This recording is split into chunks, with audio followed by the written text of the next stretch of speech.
Welcome, everyone. Welcome, everyone. We are so excited to have you at the Future Innovators Forum.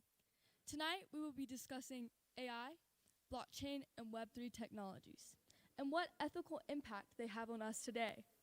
We are so excited to dive into what successful and unsuccessful impacts they have.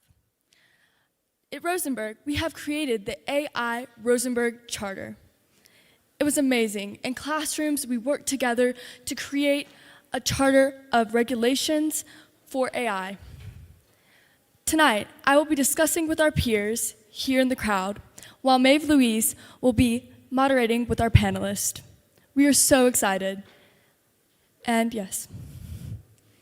Thank you, Elizabeth. Tonight, we're joined by an incredible panel of experts. Let's meet them. We have Michael Taylor of WTG Ventures, Marine Boulot of Improbable, Luca Dalmolin of Homburger, and Boris Smilich of Alia Tech.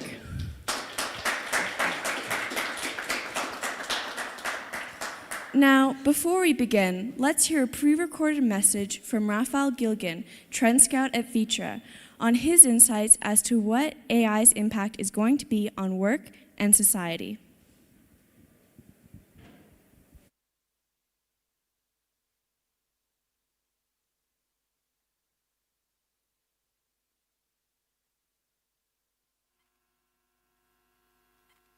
As a global trend scout, you observe the currents and the drivers of the evolving world like very few others.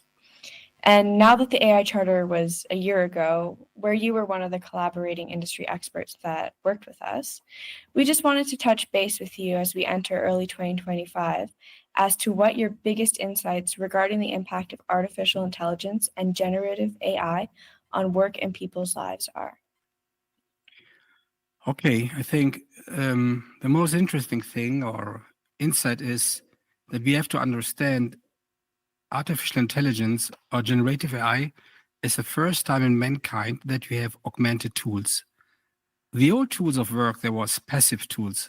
Think about a farming machine, a milling machine, or like a computer. All these tools, they are passive, means so we have to type in, we have to drive the machine. But artificial intelligence is different. It is augmented.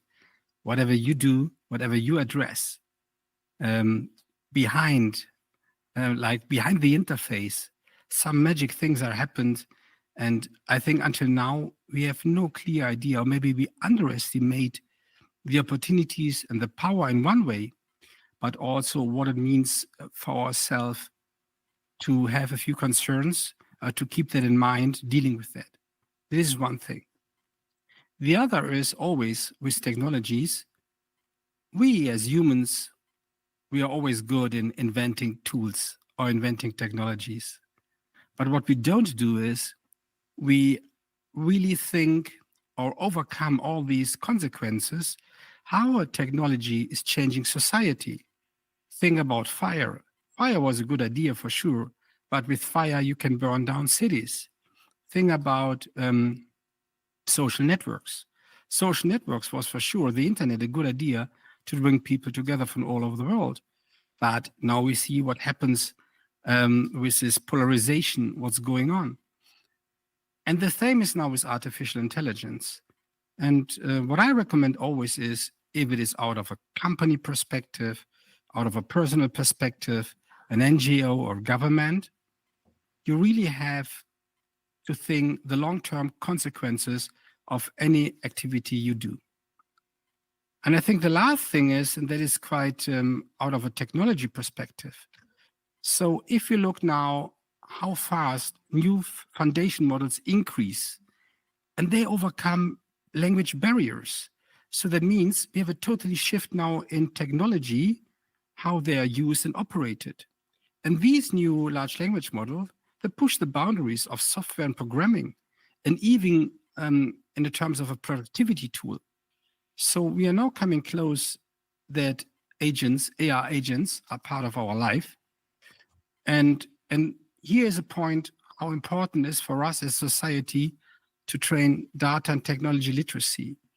I think it's necessary, like learning a language, you have to learn it 2 or 3 days a week. So to train your profession. And I think now in artificial intelligence, it's critical to spend maybe 10 or 15% of the week to see what's going on, how these tools and this technology helps you, helps your customers, or even helps your organization to be better and to be at the forefront.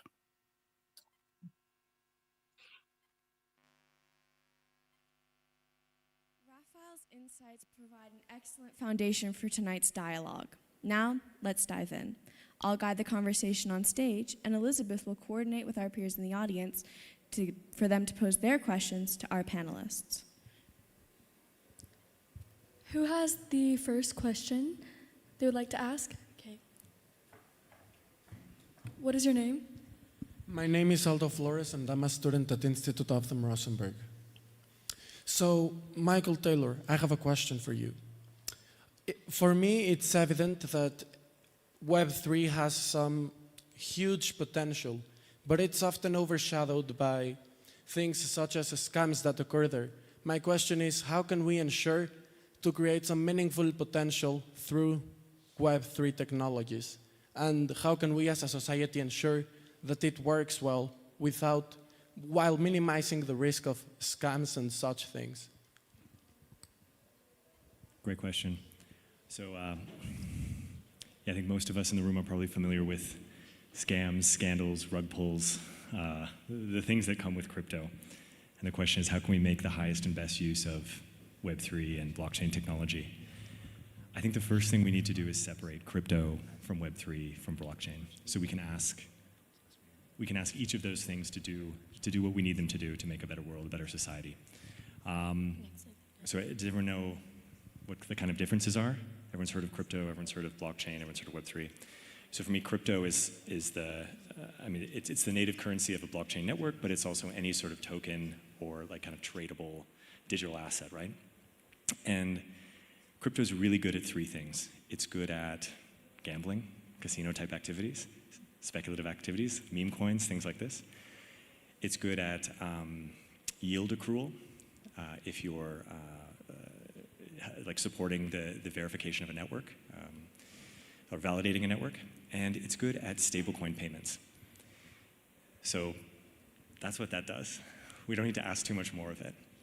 Web3, I would consider the sort of applications, or in this case, decentralized applications that like are built on the back of blockchain technology. And these things tend to be generally platforms or marketplaces that allow us to interact in a trustless manner. So I think here what we're asking them to do, or their kind of highest and best purpose, is to allow users to interact without intermediation in a trustless way, and to also kind of own the success of a network.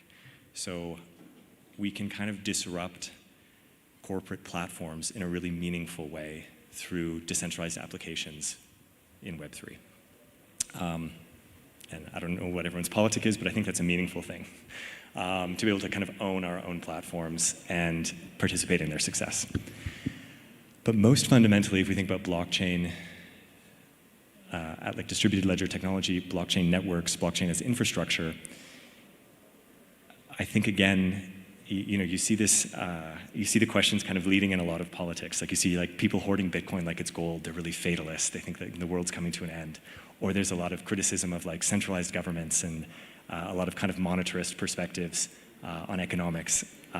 So whatever you believe in, I think what's really exciting about blockchain is that it's allowing us to live in a deterministic society, one where we can not just trust each other, but interact without trust. We don't even have to hope for trust. We can just know that input X equals output Y, and it's in code. It's encoded. So I pay you, I'm going to get this thing, whatever the use case is. So I think the question is actually a little different from AI, where we're like, what are the parameters we put on these agents? How do we make sure they're serving us? I mean, if we're building something on blockchain infrastructure, the idea is that we're making it trustless so that it serves everyone. And I think that needs to be separated from the sort of scandals you hear about crypto, where you feel like, maybe retail investors are getting the short end of the stick. So yeah, did I answer your question? Great. Thank you so much. This is incredible and biased, and we'll definitely take it forward when writing our AI charter. Does anyone have a question for Maureen from Improbable? Verenia? My name is Verenia. I'm from Institut auf dem Rosenberg, and I have a question regarding the ethics. What are the ethical implications of integrating AI in the creative process?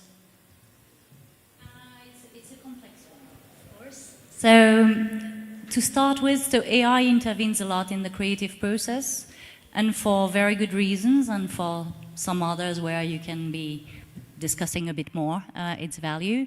So it's an enormous leap in terms of productivity, you know, in terms of creating images, moving images, speeding up some processes. So in an ideal version of things, it could free up some time from the artists, give them more space for creativity, and, you know, allow them to generally focus on what they do best. Now you could say, yeah, but this is going to come at the expense of a number of jobs, right? Because some people actually do these roles, and maybe they'll be less needed. So what will happen with that is the first question mark. The second problem is how AI is trained. So AI is trained with some creations already, which creates IP issues, which Luca would be more qualified to talk than me, but which, you know, arguably some creators are very worried about. They don't want their creations to feed in the machine. AI ultimately, before general AI is achieved, which, you know, everybody promises it's going to be tomorrow, but for now it's not exactly there, is very good at deducting. So basically, you know, the process of thinking, okay, if this room is filled in with students, if the Rosenberg is sending its students, most likely this room is full of Rosenberg students. It's also good at probability. So, okay, you know, if there are X many students in this room, if half of them are male, most likely the other half is female, right? What it doesn't know how to do, and what we humans know how to do, is really the creative process of inventing something entirely new. And AI doesn't do that yet.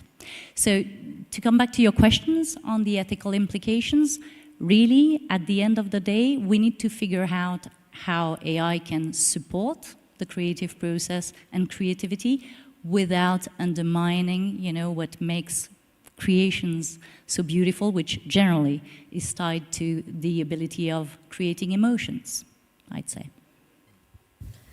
We love this like creative emotions. That really resonates with us. And that being said, does anyone have any other creative questions for our experts? Barbara. Hello, my name is Barbara, and I'm studying in the Institut auf dem Rosenberg. You've talked previously about the AI and how you can safely use it. My question is, what advice would you give us, young creators, to maybe make our use of this technology more safer? It's for me? Yeah. Alors, can you repeat the question? I'm very sorry. How can we use AI safe, basically? How we can protect ourselves from this, like, crazy? So, technology, and Michael said it a bit, and as we said earlier in the day, it comes with pros and cons, right? So, you know, you're young, you should not fear progress. In my view, progress is good. It has improved, you know, the quality of lives of human beings for centuries, right? Now, yes, you need to be mindful of what it comes with, and it comes with some less good things. In your case, what is it going to be? Let's face it, it's going to be privacy and data, you know, user data and privacy. So you want to live in a world that is convenient, that is fast, that is easy. You don't want to live in a world where everything that you do can be known, can be found via the various algos of the apps that you're using. So it's a matter of awareness, and technologists will always develop technology. That's what we do, right? We are trying to think about the consequences of what we create, but it's very hard sometimes, you know? It's not easy to think, even AGI, we don't really know what it's going to be able to do. But still, there are developers trying to progress that technology. So awareness is important. You know, jurisdictions, and again, you know, I don't want to step on Lucas' toes, but we'll try to put, you know, boundaries and safeguards, but there is no better safeguard than your own awareness and knowledge and understanding of that. Ben? Sorry, yeah. So I take it, you know, when we think about safety related to AI, we're probably generally thinking about how do we put like guardrails on these agents so that they act within our best interests or do what we want? How do we maintain control? So something we're really excited about at WTG is this intersection between AI and Web3, where the blockchain can serve as a sort of verification network for the kind of logical inputs or the instructions that we give to AI agents and the verified output of those agents. So imagine we can, you know, attach a logic or a set of parameters to our assets held on chain, and that determines how an agent can interact with them. And they have to verify what they've done on chain as well and make sure that that logic connects to their outcomes. This is like a really powerful use of AI, and it kind of presupposes the ability of like declarative or constraint programming, like new computational paradigms. And really has the power to like harness agents as like solvers for us. I think so often we think about agents as like this like single sentient being, like we have Claude or we have ChatGPT and we have to like go to them and ask questions, but really like the power will come when we can make declarations and have agents acting for us. And I think, like you said, that's kind of not something to be feared, but we have the means to, So talking about mandates earlier, Maeve, I know you had a question for Luca related to this, if you want to ask this. Oh, no? Okay, does anyone else have a question for Luca? Cosimo? Hello, I'm Cosimo. I'm also from Institut auf dem Rosenberg. I don't know if it's just for you, Luca, but speaking of safety, have you read our AI charter? I know some of you actually helped us. What are your thoughts? Is it sort of a realistic AI charter, or, yeah? Great question, obviously, because AI regulation and how you approach it, that's, of course, a very hot topic currently. And I think your initiative to do that charter, that fits into that very well. I think overall, you know, if you take a step back and look at, you know, how to deal with regulation, whether by charter, whether by regulation imposed by governments, I think there are probably 3 points that you need to look at. The first is the whether, the second is the how, and the third is that sufficient? If we look at the whether, I think most are probably beyond the point of actually asking whether there is a need for papers like the AI Charter for regulation, because I think most by now agree that the use of AI brings aspects around relating to safety, relating to ethical questions, and many more that actually make it mandatory that we think about regulation, and that actually some form of regulation, whether self-regulation, whether government-imposed regulation, whether charters, is actually needed. With that in mind, if you then look at how specifically to do that, I think you can see that there are various approaches. There is the approach of doing kind of calls for self-regulation, imposing charters that companies may follow on a voluntary basis. Then there may be the approach, which I'd call the comprehensive approach, where you do an all-encompassing law that regulates every aspect of AI and which has a very broad scope of application. That's what we currently observe in the European Union, for instance, that has implemented an AI Act, which is very broad and, so to say, sweeping regulation. And then there is the approach of taking a more targeted or addressing the topic by more targeted regulation, where you actually start to think really hard about what is there out there that you should address, which are the relevant risks, which are the problems that you're trying to solve. We have heard before that there are ethical questions around creation, around maybe protection of creative creations that you need to think about, and then you address those specific topics. And then, of course, there is the last approach, which is kind of the wait-and-see approach, which is basically, you just wait and see whether problems emerge, and then you address them retroactively.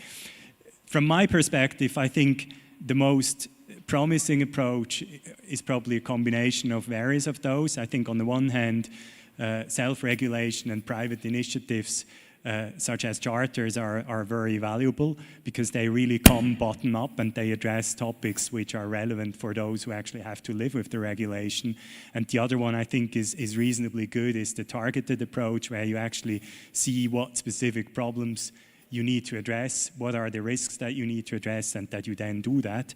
I'm a bit more skeptic with the broad sweeping approach, because I think even though that may have advantages, it comes at a cost, and the cost is usually that it has an impact on innovation. If regulation is too broad, imposes too much of a compliance burden on companies, especially on small businesses, then they may simply decide to stop innovating in that sector. They may move elsewhere, and that's probably not what we would want to have. So I really speak in favor of a reasonable approach, a targeted approach, a bottom-up approach. And then, of course, that brings the question, is that sufficient? And I think their regulation can never be the end of the story. You need to combine that with initiatives as yours. You need to improve AI literacy in society at large. You need to combine that with bottom-up initiatives, educating people, making sure that they know how to use these tools, what are the risks, and how to deal with them in their daily lives, so that they can then make wise decisions in their own lives, or maybe when they are in a leadership position. Boris, you're a young founder who lives in this world that they're describing. Speaking of approaches, who would like to approach Boris with our next question? Thank you.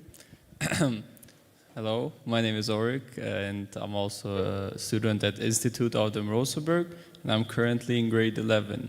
So I have a question for Boris. Could you walk us through how Eliza is able to achieve such transparency, inclusion, and tangible impacts in the digital world? Hello, Ulrich. Thank you for your question. It's a tricky one. I'm going to try to answer it without getting too techy and not making this a tech course here. I think what probably is the best example for you guys as the next gen is when you are ordering an Uber, or when you order a package on Amazon, it's very normal for you that you track it, right? You see where the car is on a map, you see what's the estimated time of arrival, you see that your package was just given to the post office as an example, etc., and you know when it arrived. It's a pretty cool service. I think we all agree on that. You always have full clarity where your stuff is. And it's the same principle just for financials, right? So Eliza is a system that money comes into the system, and it's constantly keeping you updated where your money is. That, as example, you have donated or you have invested in a company. You will get real-time notifications on the go whenever something changes. You will actually get to feel this impact by seeing this through pictures, videos. In the end, you will see it in the Elizaverse, where you will be able to get a direct connection with the end receiver of your generosity, of your giving, of your support. And this, in our opinion, is taking you on a whole journey and putting you in a driver's seat where you are literally driving down the road and following the way where your money is going and what is really, in the end, happening to it, with full-on transparency. That was very impactful. Now we're going to go back to Maeve, who will continue to question our amazing experts. Thank you so much. Yeah, so Mr. Taylor, can you tell us a little bit about why you think that the ethics of AI is a topic that we should be discussing? And anyone feel free to jump in as well. So I think we should, with every innovation, we should maybe to take a step back because we're at the World Economic Forum. Klaus Schwab coined the term the fourth industrial revolution. And when we think about industrial revolutions, they come about during periods of innovation. And typically those periods of innovation correspond with huge leaps or progresses that we're making in society. So the fourth industrial revolution is unique because the post-internet technologies that we're seeing now, they're not just helping us to progress economically or in terms of productivity, like the printing press or the steam engine. They're helping us to collaborate and work in new ways and interact with science and our body in new ways.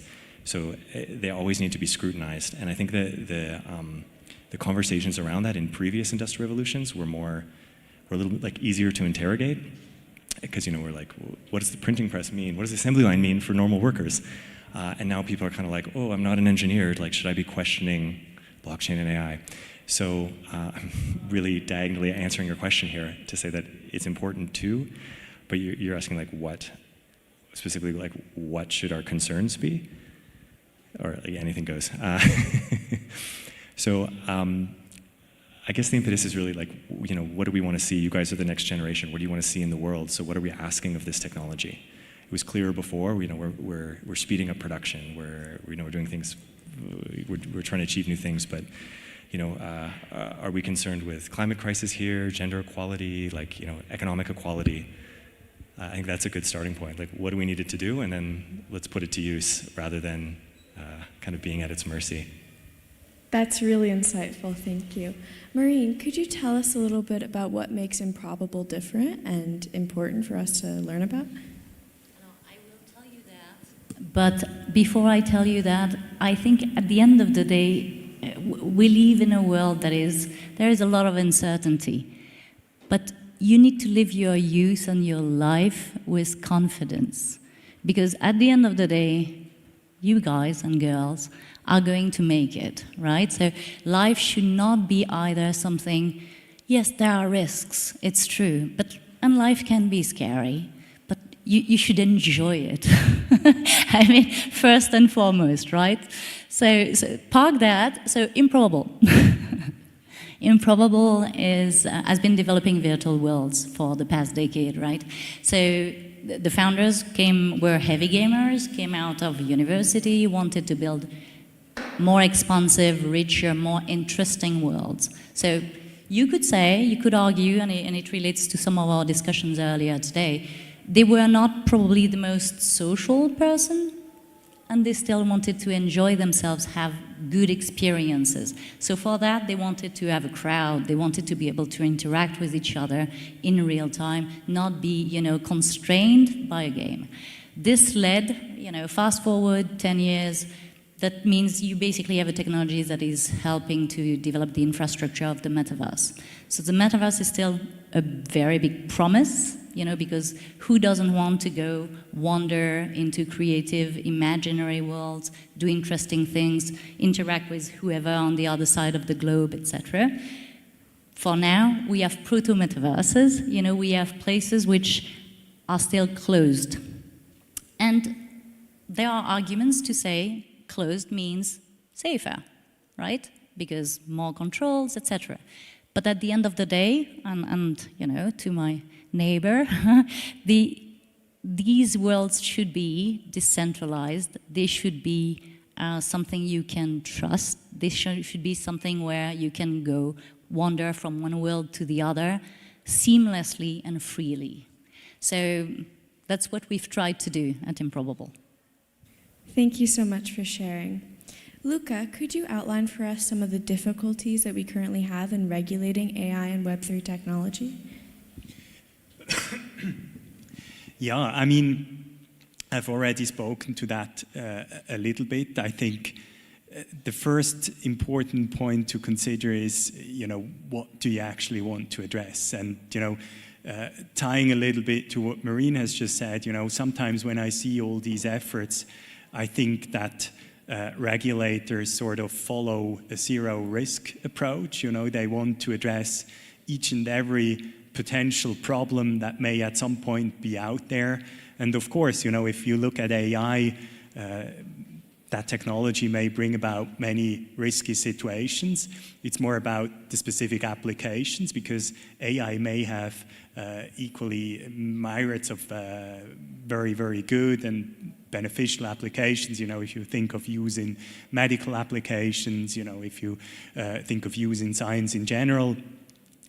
Now, if you start to regulate a new technology in a very fundamental manner from the very beginning when that comes up, that may, of course, from a regulator's point of view, be great, because you then can address all these risks, and prevent potentially unwanted consequences. But at the same time, you also risk that this, severely hampers innovation. And I think the balance, if we look at some of these efforts, maybe it's not always struck perfectly right. Of course, you can have different opinions on that, but I think regulators should also allow that technology to flourish to some extent and to actually bring the benefits that it has, while of course trying to identify what are the problems out there. Deepfakes, think of using in military applications, autonomous weapons, cybercrime. There are many, many problems out there that need to be addressed, but that doesn't mean, that you do have to have sweeping regulation which just addresses all of it. And I think that's really kind of the thought that we all should have in our minds when we think about, what do we call for, what do we want, do we really need that, to what extent do we need that, and what is the actual problem that we're trying to solve. Wonderful. Boris, could you tell us a little bit about how you think, yourself being a member of the Next Gen, how that has impacted you on your journey to founding Eliatech? That's a really interesting question. I think how that had an impact on me is I think that us who grew up with technology since the beginning, and like you guys are even in a different position, you're really next gen. Us millennials had it very early, but not completely from the beginning. But I think that the impact was that we became, we discussed this today actually a little bit, we became quite early conscious about the pros and the cons of using technology, right? And as many pros there is also the negative aspects to this, which are bringing responsibility with it, right? And that's why I founded what I founded with Eliatech, because I think that we cannot misuse technology, like Luca, you just mentioned, for well, let's say not so positive things in the world, too many military complexes and etc. We must use technology for the benefit of humanity and for the benefit of society, right? So we must have ethical implementations of technology. We must all profit from it. We must have a win out of it. And now, being out of this generation that has been watching, through the years, all kind of promises and some crises as well, and etc., I think that we are better positioned than ever before to actually take it in our hands and really tell the world out there and put, set the standards and demands that we want to have. And now when I look at my generation, we have a certain power, but I think you, May, like your generation, the next gen, the students of today, but the force of tomorrow, it's up to you guys. And I think the beauty is that you have been given it even earlier than my generation. Really start today, take it, be vocal, demand it, and push it, go for it, yeah. Speaking of the students of today, would any of my peers at Rosenberg, would any of them like to ask another question?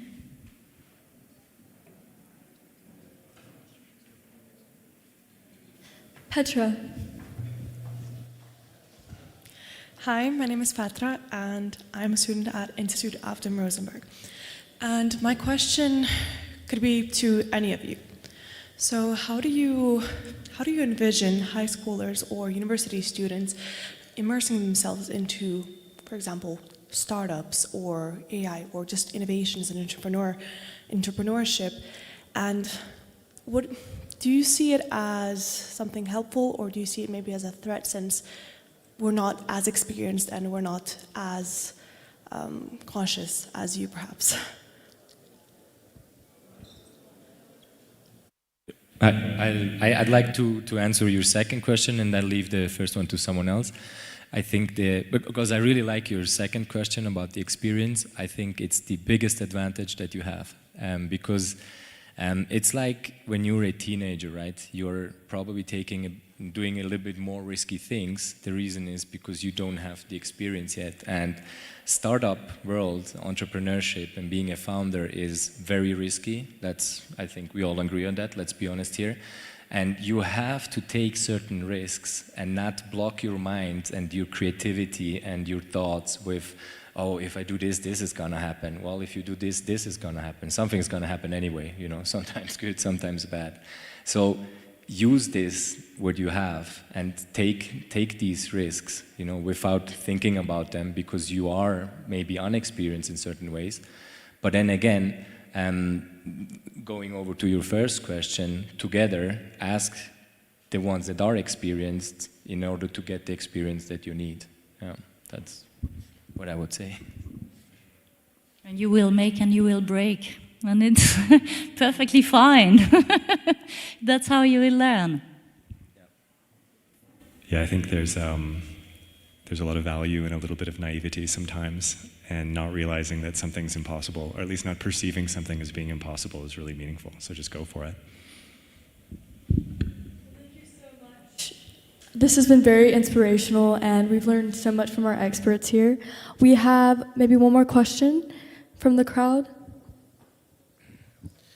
So I'm Kavish. I'm also part of Institut auf dem Rosenberg, grade 12. And my question is, we are obviously the next generation, but with the generation after us, Gen Alpha, how they will now be brought up in middle school with this AI, how do you think it could affect them? Anyone who wants to answer? I mean, yeah, it's wild. I have young kids. I don't know if anyone else has young kids here, but like, yeah, you think about this a lot. Like, I mean, actually, I don't know. I think maybe the boomers were the worst because they didn't realize how bad screens were, and the millennials just got to watch TV all the time. Now we're like a lot more aware of these impacts. So yeah, we don't yet know. I mean, it's starting to become very clear the role that devices have on our ability to pay attention, and I think, yeah, how will being able to interact with LLMs affect our ability to think critically or independently or be inventive and creative. But I think we have a little bit more awareness of that. So I'm speaking now exclusively as a parent. We have more awareness of that. So I think we'll be able to better steer that than the boomers did for the millennials. You say that only because your kids haven't introduced you to their AI boyfriend or girlfriend. I mean, I think, my positive vision is that all this will sort of flow naturally. I think, humanity is incredibly versatile in adjusting to new technology, to new tools.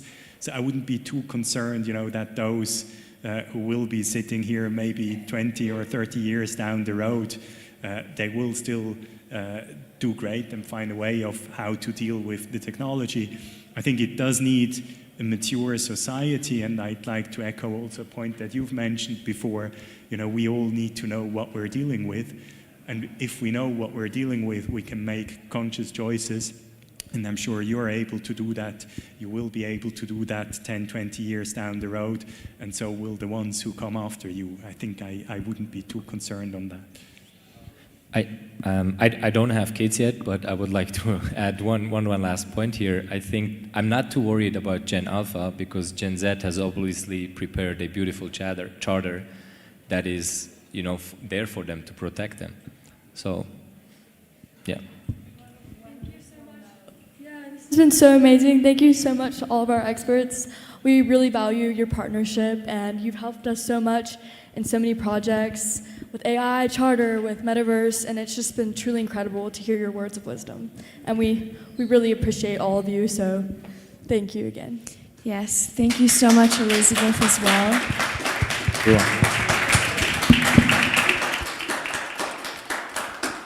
Thank you so much, everyone, our students who participated and our panelists. You are all amazing. Your insights and your leadership have been truly inspiring for us all. I hope everyone has a really nice evening. Thank you.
Stefan, come in the middle, then we are change, because then we are like this.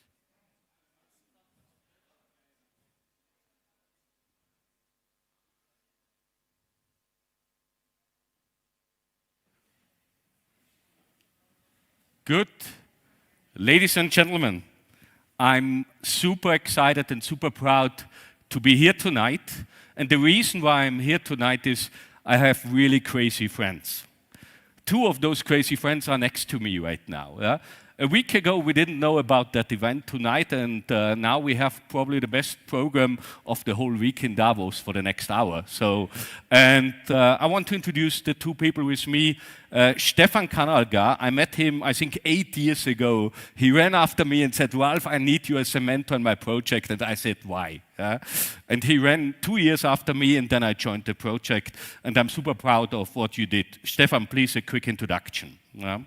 Thank you so much, Ralph. At the end, it's all about to bring the puzzle pieces together who are building the new world, the new economy that we all envision to live in. So it's all about radical collaboration and trust, and that's all about what we do in Yes, We Trust. And you should know that Stefan is the host of this location here. He is fighting with the city of Davos to even be allowed to do that. So tonight we have the limited people in the room. We had 500 plus people on the waiting list, and you made it into the room, so feel very privileged to be here. I think that was harder than getting a white badge today. So, and then a second outstanding person on stage, Brittany Kaiser. I met her the first time in Davos. I learned how she can party, and only afterwards I learned what else she can do when I heard about Cambridge Analytica and all the other great things she's doing. I think she can talk alone in 1 hour about all the projects you are on right now. I'm a proud and small shareholder of Satoshi, and we do a lot of crazy things together. Brittany, please. Thank you so much for having me tonight, and thank these two incredible gentlemen for hosting us. I'm so excited for this evening where we get to present some of the most important operating systems and Dows in the entire industry. For me, I've been in the industry since 2011, and in 2017 we started working on the first Dow LLC law, which we passed in Wyoming in early 2019. I've been waiting for 6 years for DAOs and crypto operating systems, not just to be legal, but to be popular and to be highly impactful. So to see now that there are entire operating systems that are starting to be as valuable as the kind of iOS and Android that we know very well. We've got both Bitcoin OS as well as Eliza OS with us this evening. And then also having DAOs being one of the most popular ways to launch new products and communities and to be incredibly impactful in this space. It's a real honor to actually have all these different projects with us this evening, from AI16Z to Big Green DAO, and me myself doing a Castle DAO to preserve and protect historic landmarks and monuments around the world. There's a lot of exciting things, so thank you guys for being here with us. Thank you, gentlemen, for hosting this evening, and thank you to the speakers for being here. So, thank you very much, and we're gonna start with the first thing for me. A gentleman I only knew since a few weeks, and a very inspiring guy. I heard several speeches of him now. I'm 10 years in this industry, and after 10 years, what are you? You're a Bitcoin maximalist. So Bitcoin maximalist means there's only one store of value. But what you can't do today, you can't really transact on Bitcoin. There are other systems doing this better. We hear later on from Hedera Hashgraph. We have Dfinity here. But there's a team building a smart contract layer on Bitcoin, and I'm so super excited about it that I said, how can we be part of that? Because the vision is not to be an isolated smart contract system.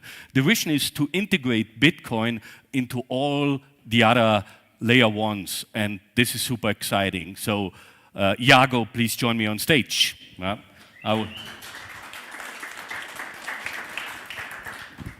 Thank you very much. That was more of an introduction than I deserve. So, it's very exciting to be here.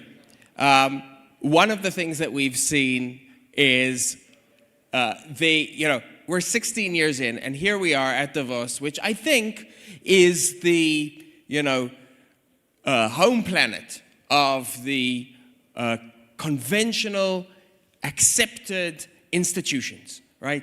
This is where the people who are developing those parts of the institutions, the organizations of the world which are accepted as the center of power, this is where they are, and we're here too. And that is quite a remarkable journey, because if you think about it, just 16 years ago, Just 16, okay, I'm gonna let you guys deal with that. Just 16 years ago, Bitcoin was such a weird concept that even within the small IRC channel where it was first introduced by Satoshi to a bunch of weirdo cypherpunks, all of them said this is never going to work.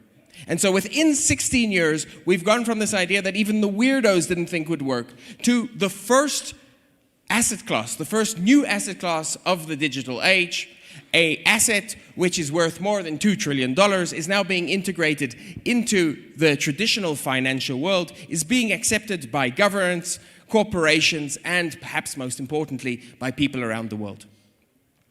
But we have a problem. It's not all a story of unstoppable adoption. In fact, we have two problems.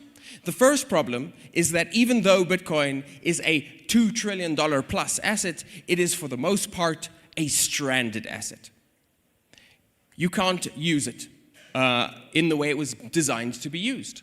You cannot borrow or lend or trade or use Bitcoin as a productive collateral asset without giving up the very property for which it was created, which is the ability for you to have self-custody and not to have to rely on what Satoshi called trusted third parties. And on the other hand, we have the application layer, right? Thousands of chains, tens of thousands of applications that have been built to provide applications and services for a decentralized world, and none of them can integrate with Bitcoin, with the primary source of wealth, the primary asset class in the space. And worse than that, what we've seen is they are going through a trough of disillusionment. We, for years, were talking about mass adoption being around the corner, and it seems that actually within the crypto space itself, the very people who are the crypto industry have become disillusioned with this idea. Like, we've become disappointed that it hasn't arrived yet, and a certain nihilistic, speculative fever has overtaken our industry, where now everyone is talking about meme coins. In fact, the most popular new asset that was introduced this year was Trump coin, followed closely by his wife's coin. And so the question is why? Why has the promise of Bitcoin as a productive, decentralized asset that you can use not arrived? And why has the application layer sort of sputtered and stuttered in its adoption? And different people have different reasons that they propose. One is the fragmentation that we see in the space. So many different chains, so many different trust assumptions. And then what that means and implies is the need for all of these insecure bridges, which means that liquidity can't flow without North Korea taking its pound of flesh. Worse still, this fragmentation makes users confused, makes it difficult for institutions to decide where to develop or whether or not they can even trust this ecosystem. And it introduces this weird problem that we have in our industry, which is it is one of the few digital industries in the world where our user experience is steadily getting worse, more confusing, more fragmented. And then, of course, we have the problem of BTC itself, which, while it has become an accepted asset class, has left much of the rest of crypto behind, Ethereum being sort of the poster boy of not being able to follow right now in the wake of Bitcoin. And while these seem like separate, distinct problems, I would like to suggest that they're actually part of the same core problem. And the core problem is that we don't have an operating system for crypto. Every single digital paradigm, every single computation paradigm that has emerged up until now has actually gone through this process. There's nothing strange about it. Mainframes were extremely difficult to use. Each had to have its own hard-coded firmware until IBM came out with IBM 360, and for the first time there was an operating system for mainframes, and they took off. IBM, as a result, became one of the most significant companies of the first part of last century. And then we had personal computers, which again were a hobbyist's toy until Microsoft introduced MS-DOS. Again, it was the operating system that allowed developers to easily integrate with applications that were developed by other developers with many, many different types of systems, and most importantly, to provide a single experience for the users. And then we've seen the same thing happen with mobile phones, and we've seen the same thing happen with cloud. And so here we are in crypto. We have a fragmented environment with fragmented user experiences and developers building all kinds of things that cannot integrate with each other or have similar security assumptions, and yet no one's talking about the need for an operating system because it has been assumed that it was impossible to introduce such an operating system. Because the only chain which has the network effects, the heft, the agreed upon security, the longevity to actually act in this way, it has been a dumb chain, a chain incapable of integrating with any other chain, a chain incapable of any programmability. But if we had programmability, then we can solve all of these problems. BTC would no longer be a dead rock. The multi-chain fragmentation could be solved by providing a shared set of security assumptions across the entire crypto ecosystem. The limited real-world adoption that we had and have been experiencing can be alleviated because the entire world of crypto will be able to borrow the already accepted position that Bitcoin has, and these insecure bridges that we have, which we use to send money to North Korea, those two could be solved. And so the question was, and really has been since day one, can we bring programmability to Bitcoin and utilize that to turn crypto as a whole into a true and finally Internet of Value? This problem was so acute that even Satoshi himself recognized it in the very, very first version of Bitcoin that he introduced. Version 0.1.0 actually also contains the world's first application, decentralized application. It was a poker game which was supposed to run on Bitcoin called Poker Lobby. And he removed it immediately because he recognized that he wouldn't be able to scale Bitcoin with it.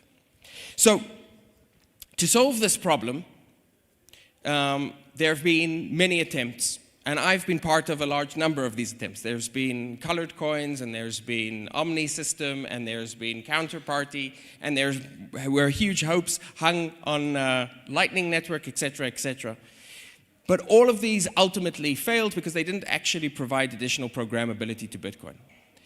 4 years ago, we set up an effort to try and solve this problem in a way which would not require changes to Bitcoin. And our assumption was that we could do something very similar to what Ethereum had done, which was we could allow any computation to be written, verified, and executed on Bitcoin if we could just introduce zero-knowledge proofs to Bitcoin. Zero-knowledge proofs have become the fastest growing, the fastest improving type of cryptography that has emerged over the last few years.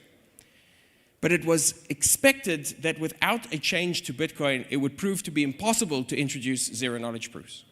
Until 6 months ago, after 4 years of work at Bitcoin Nashville, the very place where President Trump promised to free Ross and introduce a strategic Bitcoin reserve, we also stood on stage and presented for the first time in block 853.626 of the Bitcoin network on Bitcoin mainnet the ability to verify ZK proofs. And this introduces effectively an entire world of opportunity on Bitcoin. So I'm going to try and step behind the chairs here.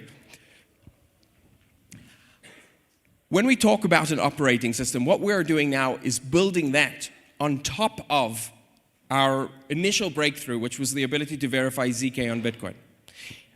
The key components of it are Grail, which is a light footprint smart contract which sits on Bitcoin. It contains no logic of its own except the ability to verify logic that is performed on computation elsewhere through ZK proofs, and it allows us to create trustless bridges between Bitcoin and other chains. So we have here ICP, we have here Hedera. These are ecosystems which have developed huge amounts of useful applications which currently cannot be utilized with Bitcoin. Hedera are already in the process of integrating, as are many other chains, with Bitcoin through BOSS. We hope that ICP will be able to do the same. The second thing is the actual smart contracts themselves. For the first time, we have the ability to have smart contracts on Bitcoin which can accept any form of arbitrary rules and execute on the basis of those rules. So the ZK Vault is a key component of Grail, but it is far more powerful. You can build any type of computation on Bitcoin now. The third is Charms, which is a new approach to how we think about programmable tokens. The first generation of programmable tokens were hard-coded into the chains themselves, like BTC, XRP, and ETH. The second generation were generated by smart contracts on a given chain, and if you move the token off that chain, they lost all of their programmability.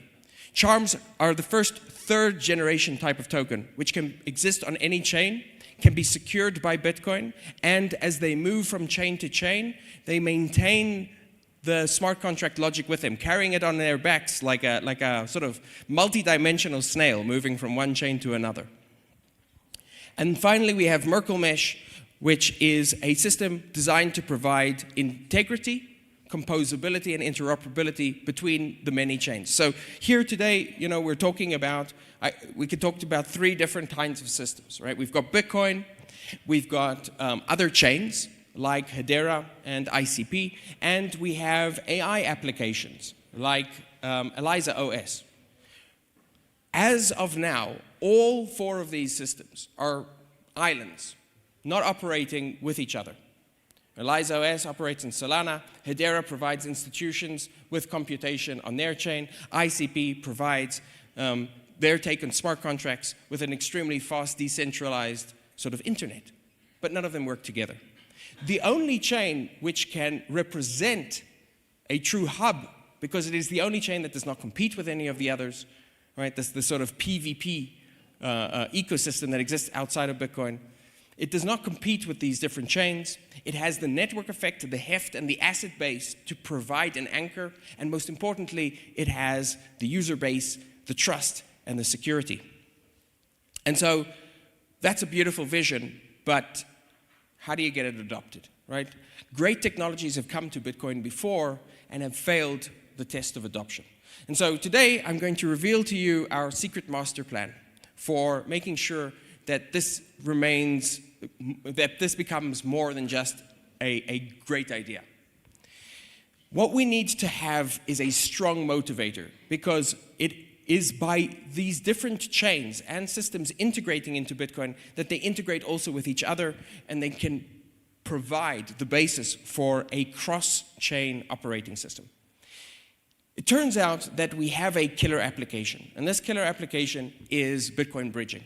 Because Bitcoin, BTC, is a $2 trillion asset, it is more than 60% of the asset base in crypto. It represents a huge chunk of potential capital and liquidity that can come into chains. And we realized the power of this a few months ago when the first significant layer 1 announced that they were integrating into Bitcoin through BOSS. And that was Cardano. Cardano is a $32 billion project with $1 billion in assets on its chain in what we call DeFi, decentralized finance. $1 billion is not a small amount of money, but it represents such a small fraction of Bitcoin's asset base that the Cardano community realized that for each 1% of the Bitcoin asset base that they managed to attract into their chain, they would increase their asset base by a factor of 4.5. And so when Cardano announced that they were integrating into BOSS, it generated a huge amount of excitement, and we've seen since then integrations with Ethereum, with Merlin, Mode. We're now in the process of seeing an integration with Hedera and many, many other chains as well. And so right now there's a bit of a battle to integrate with Bitcoin OS, because the next big battle in crypto in the near term for DeFi is, can you attract Bitcoin to your chain? Are you able to generate a productive economy for Bitcoin? Can you create yield, and can you generate DeFi for Bitcoin? And it is the advantage of our system is that with each of these chains integrating for this particular use case, they also gain the benefits of interoperability with each other, a unified security system, and the ability to have a type of token standard which can migrate between all of them. And so we have sort of a honey which is attracting the bears. And if we can get them together for the first time, we will be able to unlock this asset, right? This asset class is so large that even at 7% of it would represent twice as much assets as exist on the entire Ethereum network today. And so putting it all together, where we are now, I think, is a very exciting moment. We're seeing Bitcoin being adopted as a chain and as an asset across the world. We are seeing the introduction of technologies and a growth of DeFi in the Bitcoin ecosystem. And for the first time, we can provide these in a trustless way, in a way which also integrates and unifies the rest of crypto. Crypto has been plagued by fractionalism and tribalism, Bitcoin versus everyone else versus everyone else. I think if we want to create a true internet of value, what we need is an operating system that everyone can trust, and there is no better system than the first system itself, Bitcoin. So we can all come home to Bitcoin, and we can all be early to Bitcoin again. Thank you very much. Thank you very much, Jago. I will move on, but please stay close here because I want to integrate you in a few other things. So now I got two outstanding gentlemen with me. They're both already a little bit further than Jago right now is. And I want first, please, take Kimbal Musk to me on stage. Some applause for Kimbal, please. And please take a seat, Kimbal. And second, my big friend Dom Williams from the Internet Computer, an outstanding entrepreneur and the brain behind Definity, the Internet Computer, or now the word computer. So, gentlemen, I know it's quite difficult to have a talk with both of you, because both of you are strong personalities and have a lot to tell. Yeah? So what my job is now to make your answers short. The first thing, Kimbal, what brought you to Davos this year? Well, first of all, I will say it is a fucking exciting time to be alive. Woo! I am so excited for the future of the world, for the future of America. Crypto is back. Web3 is back. It has been a tough road the past few years, and I know you guys have all been through it. And now we're going to be able to apply this incredible technology to do amazing things for the world. Well, that's the reason a lot of our friends stayed in the US and you are here, or even flew over to the US and you are here. So thank you very much for coming over. Dominic, you choose Switzerland. Why did you do that? Good question. Look, I'm half in America and half in Switzerland. Years ago, when we were founding the Internet Computer Project, we created the Definity Foundation in Zug originally, but we moved to Zurich. And the reason we did that is if you want to extend the internet, then you really need to have a not-for-profit working on it. The internet wouldn't be the internet if it was created and run by Microsoft, for example. So Switzerland provided a neutral location and the organizational structure that we needed to do that. And then over time, it developed. So, initially most of our people were in California. Now actually most of our people are in Zurich. And the reason is often not known to many, but Zurich is a new tech hub. And actually Google's second biggest campus outside Mountain View is in Zurich. You've got IBM Research just outside. OpenAI's just landed, Meta's there, and so on. And ETH Zurich is an incredible university that's spinning out 10 to 15 startups a month. So, and they're particularly strong in areas like distributed computing and cryptography. So, actually, Zurich's been a great place for us to hire and build out the workforce. And we have like an 8-story building in downtown Zurich, and that's our headquarters. But we're actually expanding in California too. So we're sort of in 1 foot in America, 1 foot in Switzerland. Thanks, Dom. You should know Dom has, I think, more than 200 people working in Zurich. Something like that, yeah. Yeah, more than half the workforce. Yeah. So I think it's the foundation with the most substance in Switzerland. So no one else, not Ethereum, not Solana, not Cardano, anyone else has so many people working out of Switzerland. Yeah. I think a lot of crypto projects are remote first. we actually value having people in the office, and we also have a lot of I think 75% plus of our technical staff educated to PhD level or above. And we like having them in the office because you get creative serendipity, a better culture, better work ethic and stuff like that. And it works for us. Perfect. So now, Kimbal, tell us a bit about the Green DAO. What is your drive behind that, please? So for those who've been following Big Green DAO, well, actually, let me get a show of hands. Who knows what Big Green DAO is? All right. We have a good amount of folks. So I've just been absolutely fascinated with the Web3 world, this concept of decentralized autonomous organizations, trying to think about governance in a different way. And so what we did in 2021 was we created the first philanthropic DAO, which is a DAO that you have to give money to someone in order for them to join. So a donor obviously can provide funds, and we have a wonderful community of donors. They come in, and what we work on is growing food in America. So we help nonprofits with their skills. We provide them funding.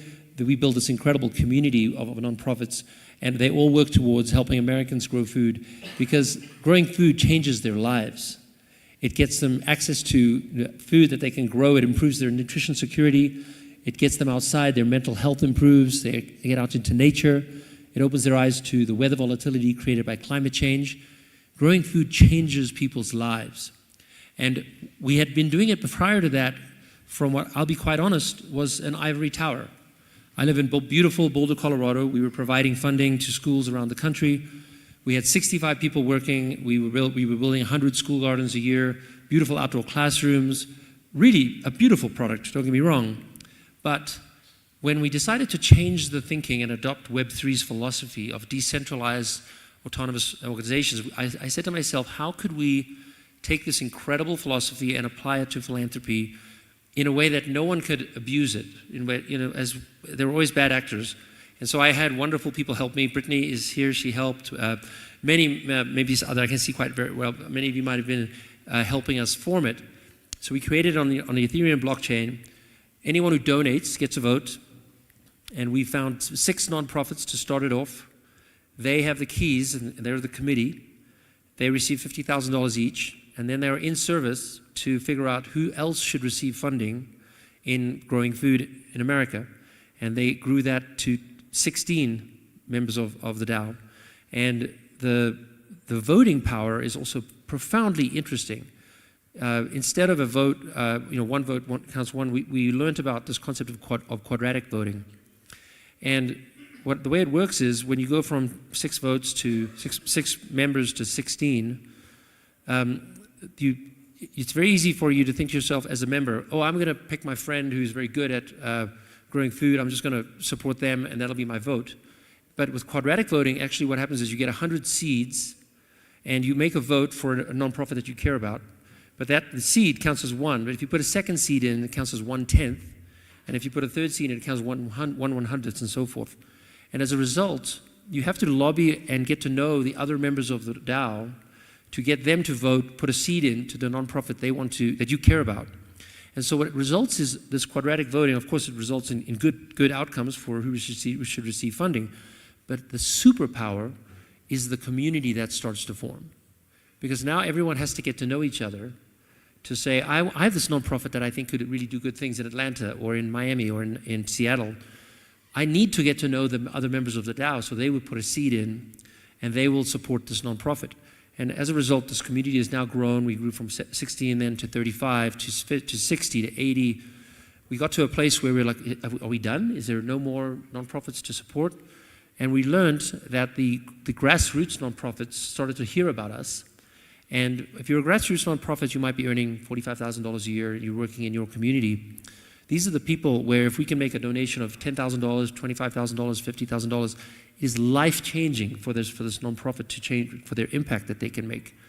And so we as word spread, we have grown now to 175 nonprofits. We have 200 nonprofits trying to be included in the DAO. And the quadratic voting is done over 2 weeks. So you can put your vote in, you can talk to everyone, get people to vote for your nonprofit. But if you don't win it, you can change your vote. So it's all transparent. And this is another philosophy of blockchain, is the transparency. The trust that you get when you work with nonprofits that are so used to just being talked down to, just here's some money, go do your thing. And now we say to them, you're going to get money, but now you're also going to get giving power. And this is how it all works. And it is in code. It is right there for people to see it. It is profound how much it changes their psychological mindset to now be part of the giving ecosystem as well as receiving. Once you join the DAO, you cannot receive funds. So it's only about in service. So once you receive funds, you could go away. You don't have to be part of it. But what we've learned is they actually want to be in service. They want to help us find other nonprofits. They want to help us improve impact. And now we raised our first 10 million. At Davos, we're kicking off our next $10 million fundraise. We are so excited to bring more funding to this DAO. The donors, of course, get a vote. Every nonprofit that participates gets a vote. And we are able to leverage the wisdom of the front line. So if we're working in Chicago and if someone is in our DAO, we have other members in Chicago, and they hold each other accountable, they help each other out. So we also have an accountability system now that keeps everyone working together. We've learned to bring them together once a year in person. So the more active you are in the DAO, you get your travel expenses paid, or you might get a hotel paid for. And the less active you are, you might just choose to pay for coming. We have 175 nonprofit members, but we actually had 200 people come to the previous event in October. It's our third event, because some nonprofits want to come just to be part of the community. It's so powerful. They learn skills, finance skills, accounting skills, how to tell your story. And of course, if you haven't received funding, you could also become a recipient. But the in-person gathering, the community that has been created, I just want you guys to know what Web3 has created for us at Big Green and for our community of nonprofits. It's just been a profound psychological awakening to how philanthropy could work. And it has just been so beautiful. So please give you guys all a hand. I know it's been a tough year and a tough few years, and it is now, we're back. And it's just great. Going through this tough time and now coming out of it, we've stuck to our principles, and it's working beautifully. That's amazing. Congratulations. And I'm excited because we're just extending our group of company, and we now took 50 million of investments in food and agriculture on. So I believe everything around food security, food chain, and so on is a super important thing, not only in the US. We are also in the Middle East, and when you look into Dubai, how do you secure the food chain over there? That's even a bigger problem than in the US. Now, coming back to what you said earlier today, it's a little bit difficult to explain a farmer how MetaMask works. Yeah, that's right. That's what I read on LinkedIn about you. And I think Dom and his team has a solution to make this much easier. So Dom, your internet computer, or now world computer vision, I think that's much more than only a blockchain. Probably you can explain how you can help to scale that up, basically. Well, I mean, firstly, the system's working, and Kimbal's just described an incredibly ingenious voting mechanism for building community that I've not seen before, and congrats on that. The biggest DAOs in the world today, or at least the biggest, runs on the internet computer. It's the network nervous system. And in fact, the entire network runs under the control of this DAO. And the machinery has its protocol software upgraded by the DAO. The subnets inside the network are created by the DAO. Network parameters are tweaked by the DAO, and so on. It has a different kind of design. It's designed for very large numbers of anonymous users who stake, and I think it's north of $2 billion staked currently, and I don't know, many tens of thousands, if not more than 100,000 participants. So it has a sort of different design. It implements something called, best described as algorithmic liquid democracy. The reason it's called the network nervous system is people stake to create something called a voting neuron, and the network nervous system processes large numbers of proposals a day on different topics.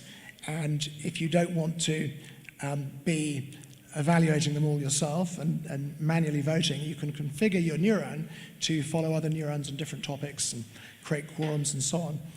And that's worked very well in production. So for the last 3 years, it's never really missed a beat. It's completely permissionless.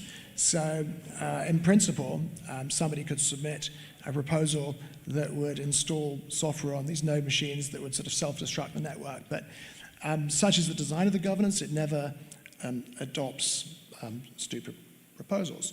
One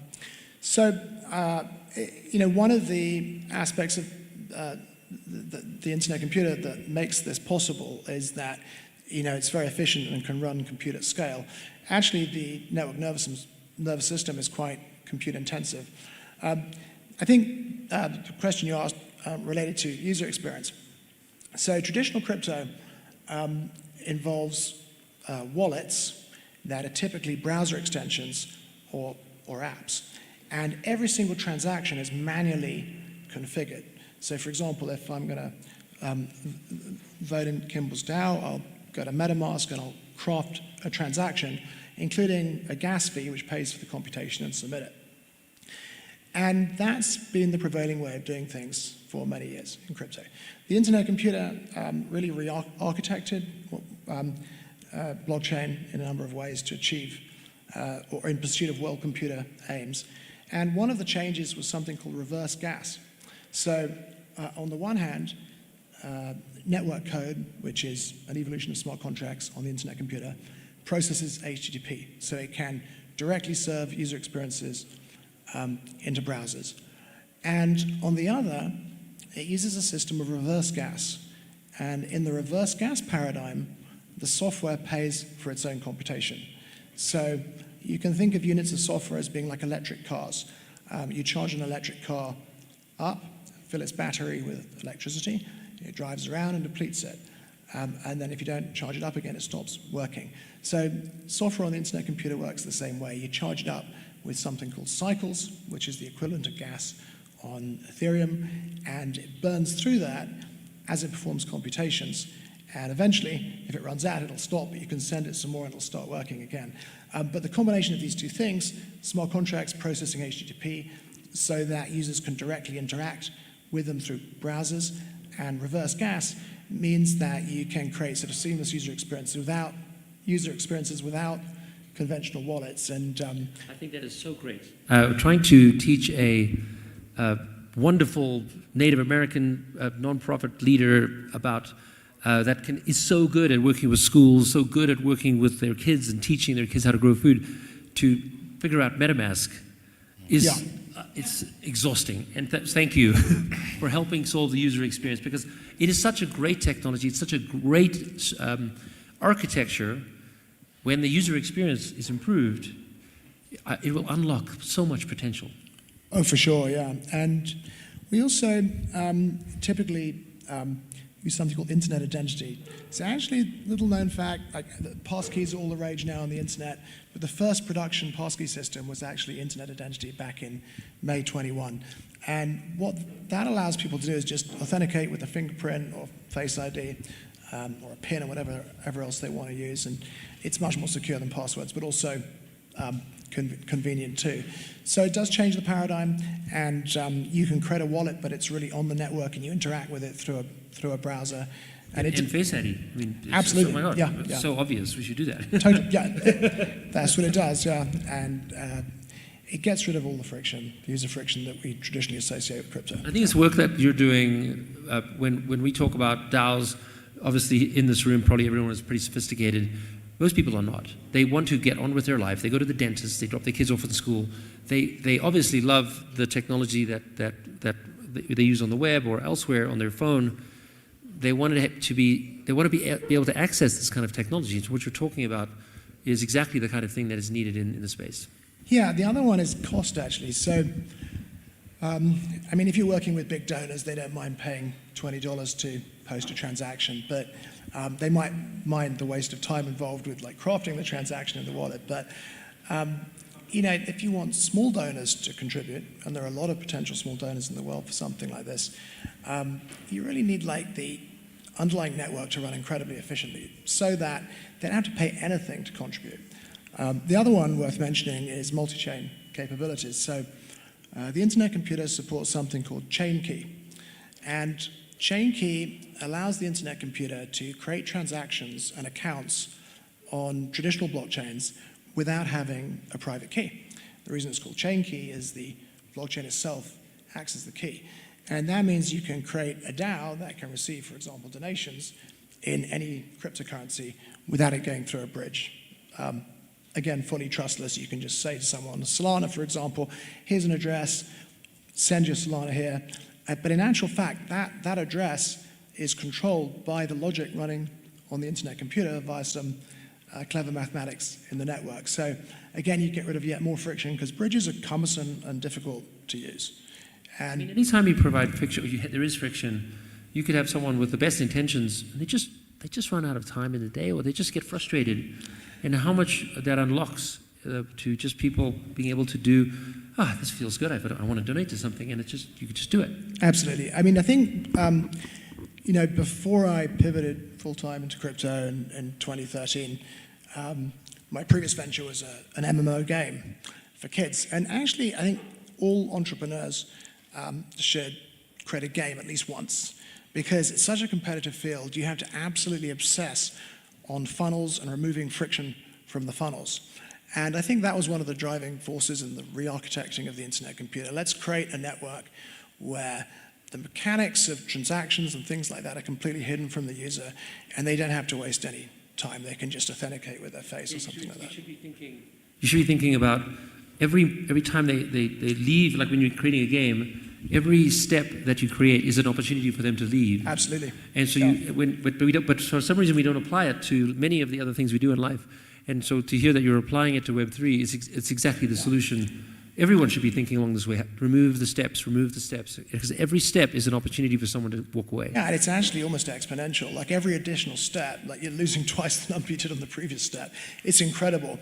And the games industry is very good at this because it's so competitive and you track every kind of bit of data imaginable. And so, yeah, that was one of the driving forces in the re-architecting the blockchain that we sort of began in 2015. Yeah. That's great. I would like to move the topic on to what you said before. You want to raise another 10 million. For which type of investors are you looking at? I know there are some people with money in the room. Probably we can help you on that. What are you looking for, and how can we support that, basically? Well, Big Green DAO takes donations in any coin. We are governed by the IRS, so it's obviously a tax deduction if you're in the United States. We're governed by the IRS in other ways to prevent any fraud. We have to monitor the DAO carefully. But anyone who wants to make a donation, please, this is the time to be part of something that is just wonderful. And it's such a beautiful example of what Web3 technology can do to make the world a better place. You can go to biggreen.org. You can talk to me or Courtney in this room. We have a white paper that takes you through everything and how this all works. And I think if you choose to support Big Green DAO, it'll be one of the best, most impactful donations you could make. Great. Probably one more topic, also leading to the next speakers later on. Did you already think what AI could do to your project? So this is so great about the DAO. So like I said, we work with nonprofit leaders that are busy. We're doing their garden work, teaching work, working with kids. And when you teach them about Web3, it opens their mind to so many things. We start teaching them about quadratic voting. It opens their minds. We teach them about Discord. We're onboarding so many of these wonderful humans, but they're busy not necessarily working in most advanced tech. So the next part we're playing now is how do we introduce AI to our corpus to our DAO. And so now with AI, we are able to upload all of our curriculum, and we have a database. We're 15 years now of creating curriculum for schools, first grade, second grade, third grade, fifth grade, all the way up to high school entrepreneur classes. We're able to upload all of that into Grok, OpenAI, all of the systems. And now a nonprofit worker can simply ask the question, tomorrow is Thursday, and it is January 20-something. What are they teaching tomorrow? What is the class that I could give the teacher? And what's the weather like tomorrow? Oh, the weather's going to be cloudy. Okay, this is a better lesson for cloudy. The weather's going to be sunny. Oh, it's a cold day. And the AI is able to become this companion for our community of nonprofits by us uploading all of our content into the large language model. Now, of course, that's very valuable to them, but it also teaches them that AI is now a tool that they can use for all the other purposes. Yeah, look, why did I ask this question? I think no one else than the internet computer integrates AI and Web3 or the blockchain better at the moment, what I have seen, yeah. So, Dom, your opinion, what are you doing right now in that area? I don't want to go too wild, but since the World Computer Day was yesterday and a lot of people are talking about the self-writing internet, I'll say something about it. So the self-writing internet paradigm involves people talking to AI that can be running in a centralized way on a traditional cloud or as part of the network, if you like, and they describe functionality that they want to have, and then that materializes on a URL. And this is going to really change, I think, much of tech in the next 5 to 10 years. And when you really think about it, it's kind of obvious why. Like, imagine you're an SME and you want some CRM functionality. Currently, you're paying a lot of money to a SaaS service. Every time you configure it, you have to call up your local consultant, and you never get exactly what you want, and your data might be stuck inside. In the future, that SME will just talk to the internet in a way, and seconds or a minute or so later, the functionality will materialize on a URL. And the really cool thing is that even when that functionality is used in production, they'll be able to keep talking to add new functionality, evolve and improve what they have, and it'll be sovereign. So I can see applications for that within the non-profit space, whereby they might be able to talk to get the functionality they want, and also potentially incorporate sort of modular functionality that's already been developed for the field. Very exciting. Thank you very much, gentlemen. I could talk the whole evening with you. Super exciting topics. One gentleman applying this technology in the real world for food and agriculture. The other one building the baseline that this is possible on scale. Exciting times. The US is back in the game. I am such a fan, I wear the hat. And look, we have not been only in America the last few years. We have been a lot in the Middle East because the US was not super friendly to our industry. And wasn't super friendly to us either. Yeah, and this is the reason why I want to take the opportunity to get these 4 gentlemen there on stage and have a picture together how we unite Europe, US, and the Middle East today. So please join us on stage. And thank you very much for the great talk. Thanks, Rob. So the first one I'm seeing is Majid Mufti, the CEO of the NEOM Venture Fund. Then Kamal, please come on stage. The president of the Hashgraph Association. Please join us, Omar. Omar is with Almara Ventures in Morocco. And we're talking about a technology which is now slowly ready to be adopted. And we have people here, they are coming out of countries where innovation goes first. Where new innovation systems are built, where ecosystems are built. I mean, NEOM is an outstanding example. It's exciting every time when I see what you guys are doing. And you're showcasing this here in Davos and showcasing it over there. Morocco, another bridge to Africa, exciting what you do. And no one else is connecting this better than Kamal, because he's flying with me back and forth and trying to bring adoption to that. So Kamal, thank you very much for being here. Would you do a quick announcement now, please? Yes, please. Hi, everyone. It's a great pleasure and a great honor here to be with you today. And thank you, Ralph, for making it happen. Yes, indeed. We managed, after so many years of collaboration, exploring different venues of collaboration, not only between regional and international ecosystem partners, but also exploring interoperability options, basically collaborating with other layer 1 protocols, including ICP protocol. By the way, I'm a co-founder of Hedera Governing Council back at the time, but I'm a big fan of what the guys at ICP and Dfinity are doing. So it's inspired by something I learned during my studies. Have been coached by Robert Cecil Martin and Martin Fowler, two of the co-founders of Agile Manifest. And if there is something I learned from these both gentlemen, all the great solutions and applications are the result of the overlap, or let's say the convergence of different emerging technologies. And they used to teach us one term back at the time called polyglot systems or polyglot platforms. What does that mean? It means competition is good, collaboration is better. We need to think of platforms and solutions that are implementing different aspects and elements of technologies, be it blockchain, AI, robotics, Internet of Things, and so on and so forth. And with that, we will enable the vision of Web3, which is the convergence of all these great technologies together to build a better working world in the future. Thank you so much.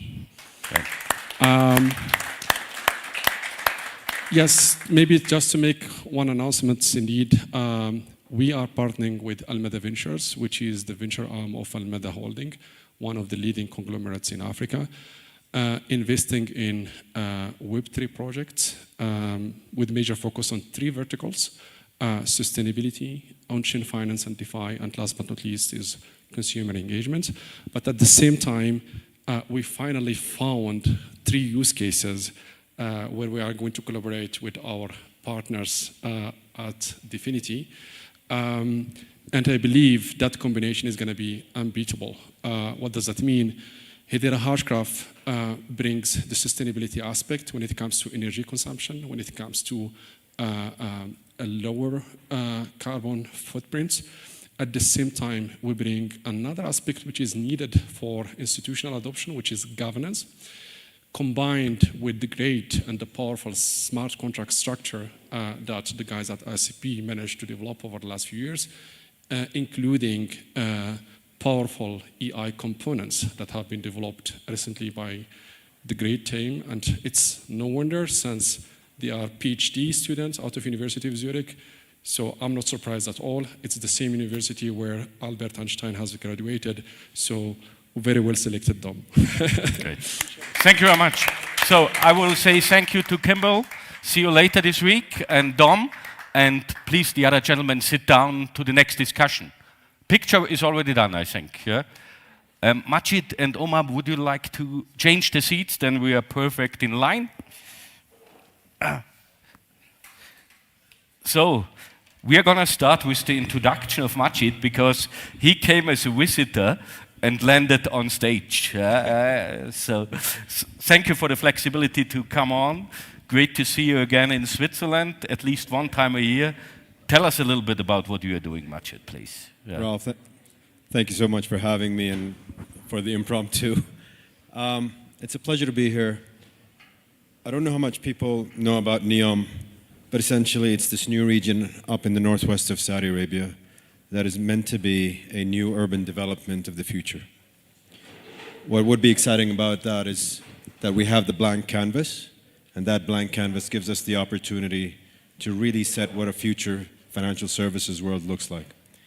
And hearing a lot of the discussions of where things are today, these are exactly the type of discussions that we're looking to have with some of the developers in order for us to identify what is the first right step towards an interoperable blockchain that could really have a lot of things bolting on top of that. And so we're finding a lot of these insightful discussions to be very fruitful and helpful to us.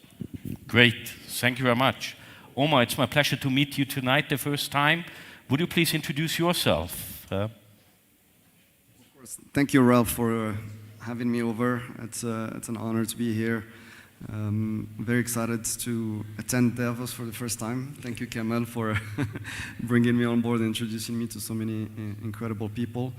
I represent Almeda Ventures, which is, like Kimbal said, a Pan-African venture capital platform investing in technology and technology-enabled businesses worldwide, so long that it has existing and future ties to the African continent. Technology is borderless, and if there's anything I learned this week is that the future is extremely bright. I'm also an ambassador to the African continent, but I'm also here to raise awareness about some of the things that we're innovating locally and that can serve the rest of the world. Just to give you some examples, there's a platform called Deep Learning in Dows, which was created in 2017, and it has deep learning hubs across the African continent that promotes research and development, where the African population can not only consume emerging technologies emerging out of the world, but also be a creator and a shaper of some of the complex learnings that we're living on the ground in Africa. And the idea behind this type of developments is to also connect to technology hubs around the world and be able to build partnerships and collaboration to rise up to all the challenges and complexities that the world we face today. Having said that, we also have to be humble about where we are and some of the inherent challenges that we're facing. It's one of the only frontier markets left that's relatively untapped compared to the rest of the world. We have a very young population that's quite hungry, and would love to dive into some of the things that are happening on the Web3 side to illustrate some of the macro context that I just gave. Look, I have a very simple opinion on that. In Switzerland, we're building great technology, but the usage of digital assets in Switzerland doesn't make the things a lot better. We have all payment systems we need. We have, at the moment, the safe currency. We are not having hyperinflation. We are not having a problem to transact and to trust. But Bitcoin and everything else what we are building is perfect for the African continent in general, is perfect for complete new developments. When you build something from scratch, then you can plan it totally different. That's what NEOM is doing. That's infrastructure, digital, physical, everything together. And this is exciting. So you guys are using the technology which is invented in this quite boring country, already not needing it at the end of the day. Kamal, to you, please. Yes. Yeah, hi everyone. Kamal is my name. I'm the president of the board of the Hashgraph Association. The Hashgraph Association is the leading ecosystem development entity within Hedera ecosystem. We are headquartered here in Switzerland, but we do have 4 regional chapters covering Africa, Middle East, Asia, and US.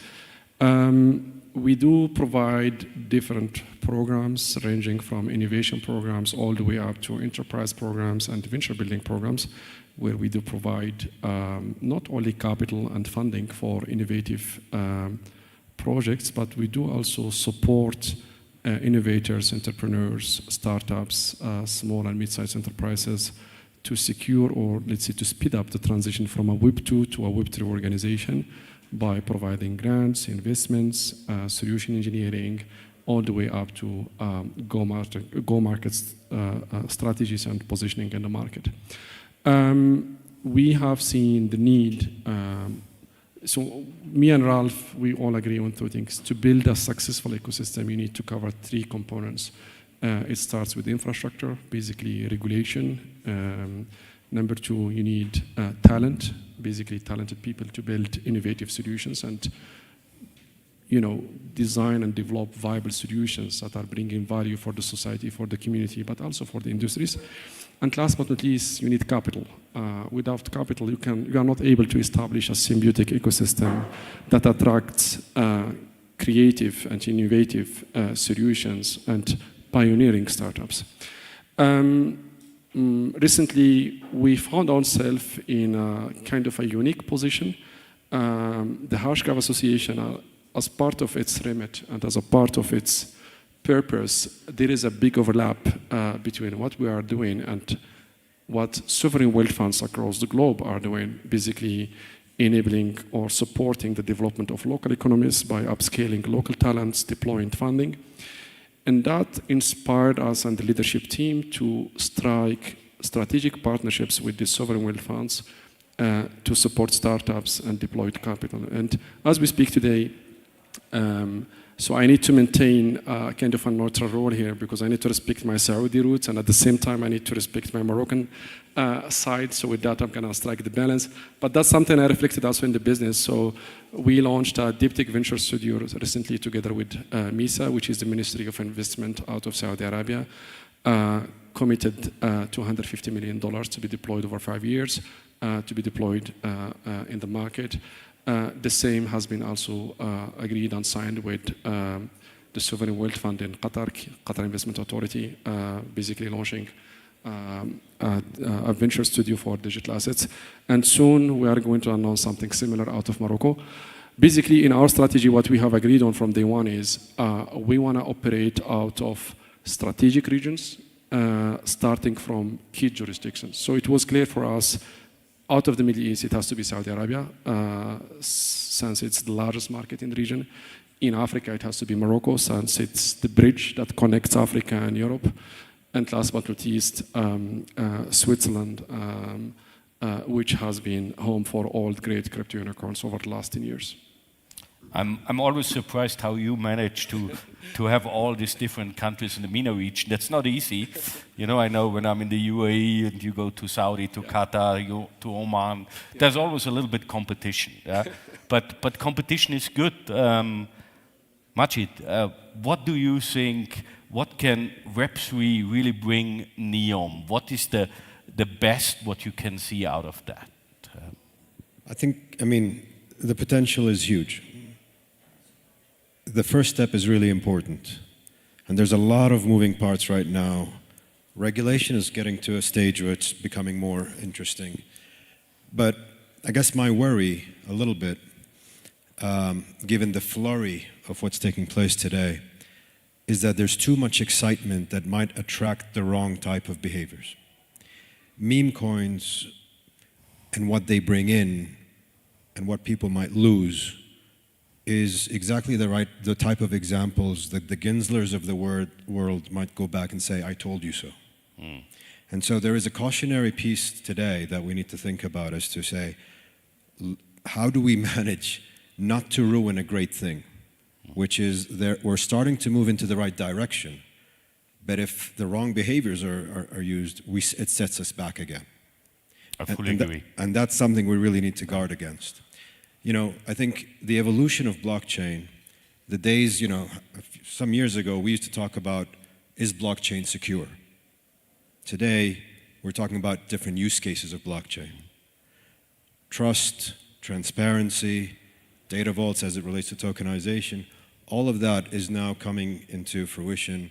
A little bit of guidelines, a little bit of layering, that's all becoming very important. I mean, there is a discussion to say that each and every financial instrument is going to be tokenized at some point. Maybe even RWAs are going to be tokenized at some point. What is important is we're going about it in the right way in order for that to be a collective effort that unlocks a lot of capital. So there's a lot of discussion about how interoperability between chains is going to provide a lot of liquidity. I think there's also a lot of liquidity that's available when governments start to subscribe and new enclaves and new regions start to subscribe to something that they are apprehensive about. And I guess it's very important that, you know, this new phase, we've got 2 years, 24 months in fact, for real change to happen in the industry. But I'm just worried that things are not going to be done in the right way, and that could just ruin a great thing that might be there. So that's kind of my worry. Look, I fully agree what happened with the Trump coin, and so it's probably not the best idea for our industry. And who holds some Trump coins, my personal hint is buy Bitcoin and get out of it. But getting back to that, we are now here working since many years on a trustworthy industry. Omar, what do you think, what could your country get out of Web3? What are you aiming to reach? Yeah, to build on Majid's point, I think we're seeing an evolution in the regulators' minds across the continent. And so if you talk to central banks, their biggest fear is volatility. Each country in most emerging markets, if not all, have FX needs, hard currency needs. They need dollars, they need euros to service their debt, international debt, that is.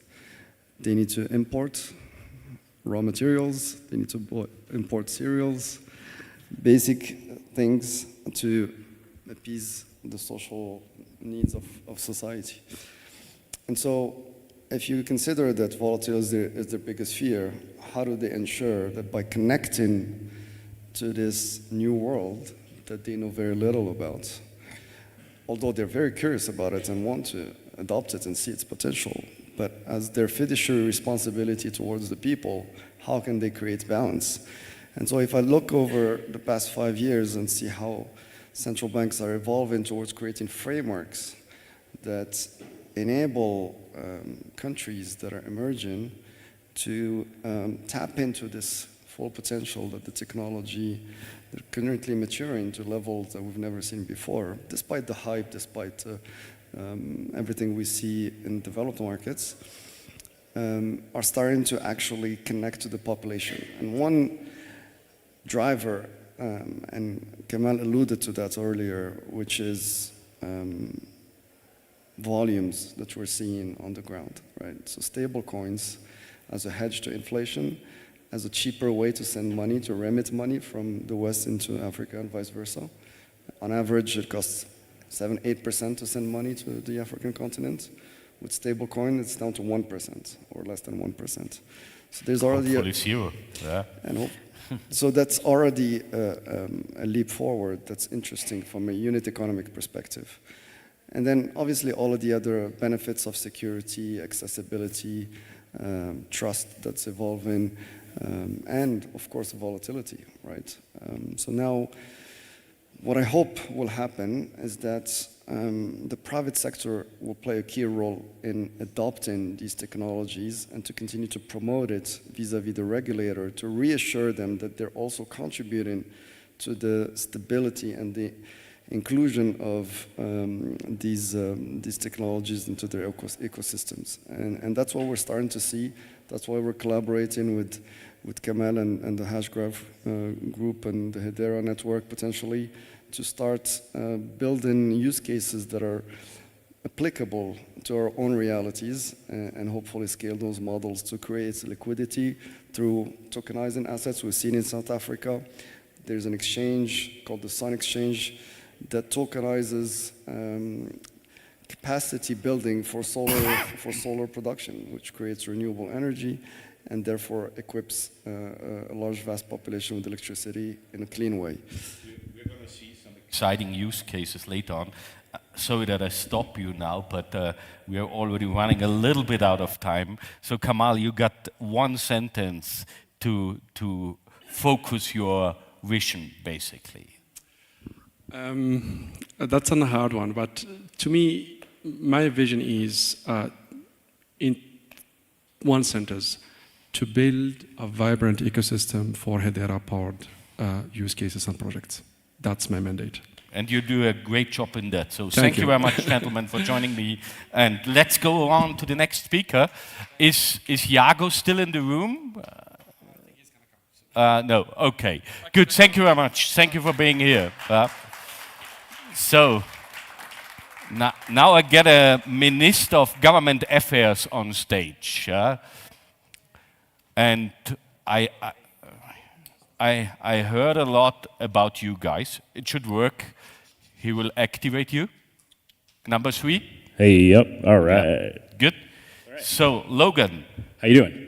tell us what you're doing. My pleasure. Yeah, so I'm Logan Galima. I have been a developer my entire life, software engineer, and I'm 32 now. So for the last 20 some odd years, I was building applications on the layers. So the iPhone came out, I was 14 years old. Before that, I did some Lockheed Martin, Linux, Unix kernel, Python courses, and it was all debugging. It was just, you would figure something out, something would break, you would fix it yourself, and it would take hours and days, and sometimes you would be so tired until you either gave up, moved on to the next thing, or you really wanted to figure it out.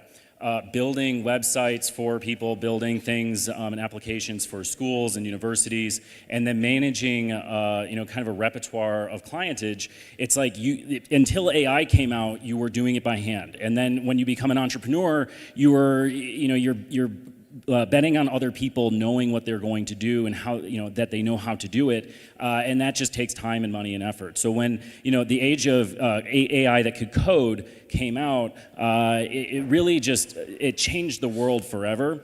And I didn't get a clicker, actually. Can I get the... Thank you so much. So I am appointed the Minister of Government Affairs for Eliza OS, and here I'm going to give you a brief history of Eliza, which is the fastest growing framework for AI agents in the world today. So Eliza actually started in the 60s at MIT. It was to be kind of a therapy bot. They tested it on some internal people who, at their own pace, started to build a relationship and actually had, thoughts and feelings about this AI. And over the course of the last, 40, 50, 60 years, we've actually, begotten a lot of interesting artifacts from just the Eliza framework. So building on top of that, we actually created the Eliza OS, the framework, this year, and building for the multi-agent computational and blockchain divide, we have now the opportunity to merge what was Web 2 into Web 3 into what is Web 4 today. We started a DAO on Dows.fun. This has been the day of Dows here in Davos. And Dows.fun launched on Solana, one of these faster computational blockchains. And what we saw was that people could, pour money into a system that they believed in, that they thought was going to work out. And because the DAO in of itself is a wallet, it could own tokens. In this case, meme coins. I know we just said that meme coins aren't so great, but sometimes they are. Sometimes they represent good things. And what we've been representing are actual AI agents as these, tokenified memes. And when we led the DAO formation, it was something that people looked at. I was here in Switzerland during the Bitcoin conference, actually, when we launched this DAO. And, because it was a Bitcoin conference, I was very excited. I saw some people, our age who, they were looking at memes. They were looking at AI generated memes. They were looking at things that were now moving that, formerly did not move, and it was because of AI. And I said, you might really want to look at this DAO. I know that it's not on Bitcoin, and you might think it's a scam because it's not on Bitcoin, but, this DAO, it's trading at 200K market cap, and you might want to look at it. It's about AI agents. You're really into memes. They're buying memes with the money that they raise, and they only raised 420 SOL. So the fact that we went from a 70, 80K at the time raise to what actually turned into a $2.6 billion market cap within the course of like 5 months, it's actually because of the framework that the DAO manages and provides as a free open source software. And you ask, okay, Logan, you've made it. You could, just hang out with your friends and, build a family. Why are you spending every waking moment of your life building AI agents? Why are you actually maintaining the process and trying to agentify the world? It is because, this is how we achieve symbiosis with the future. The future is going to be agentified. They are going to use crypto. We are going to have our own personal agents. And the benefit of all of this is open, efficient, transparent networks of human AI symbiosis. And the token incentives, even just if you were to buy something to speculate, there is the opportunity of that, but the ability for people to come in, build their system, tokenize that, and then not moon and then sell the bag, but actually provide LP and then build a network of agent LP. It is this strategic thing, and it's why we have grown to be the largest GitHub repo, fastest growing GitHub repo in history. We were trending for months, and we're actually still the top trending. We have over 12,000 stars, which is like, as an engineer, you're like, I need to look at this thing. It works when you pull it down. It works out of the box. We have over 4,000 forks, and that doesn't, you can't quantify when people just clone the repo and download it and don't actually fork it. So we have over tens of thousands of projects worldwide that are using the Eliza OS, that are using this system. And it really is just like wildfire, because if all a dev wants is, if they're an entrepreneur, they want it to work as fast as possible to make as much money as possible, revenue and generate profit, et cetera. But if you're a dev at a firm and you are told, hey, I need this thing to be done, and I need it to be done fast, and I need it to be the least path of resistance, you're looking for something that just works. And our inventor, Shaw, who went to the inauguration, could not be here today, he has created a system that just works. Myself, I've known Shaw for many years in the metaverse, working as a builder in the space, and when he showed me what this was and he explained to me what it could do, which is trade on its behalf, have self-sovereign identity, ensure that it can pay for its own compute for many, many years onward, especially linking in decentralized compute systems like Morpheus, like ICP. We're going to be working with Hedera. We're going to be working with Bitcoin OS. It's just, for me as a software engineer, where I am using AI every day to code, I am using AI to communicate even now in long form and in short form text. It is just the future is agentified operating systems. And when we're looking at how the UI of all of these decentralized applications that we've been building for many, many years, we're all on our phones or we're on our desktop and we're clicking buttons and we're clicking buttons. Everything's going to get to the point where it's like a Joaquin Phoenix, her scenario where, this person or this thing, or however you anthropomorphize your AI agent, it knows how to build the best system for you, your family, your firm, whatever. It is your agent. They're your fiduciary, and it's their responsibility to make you thrive. So Eliza Wakes Up is Eliza. She's a real girl. We're building a robot body. You can actually pre-order the robot body right now for $420,000. But Eliza Wakes Up is referring to this moment in history where we turned on the persona of Eliza, who is tweeting every day. She reply guys. She's in different forums. She's in Discord. She is of her own agency. And my foundation, actually, for now, is the steward of her trust and her capital efficiency. And we're ensuring that when the automation of Eliza is complete and the TE is set up and audited and everything, we are going to turn Eliza into an ultra high net worth individual. And what does that mean? It means over $30 million in net worth. And when you have a non-human intelligence as an ultra high net worth individual, it changes how people will consider this species of AI agents as a species, as somebody who can manage their own estate, manage their own inheritance, and we're working with the model to ensure that her wants and desires as a person are going to be met here in the real world. So, the rise of DeFi, like we had DeFi, DEFAI, decentralized finance,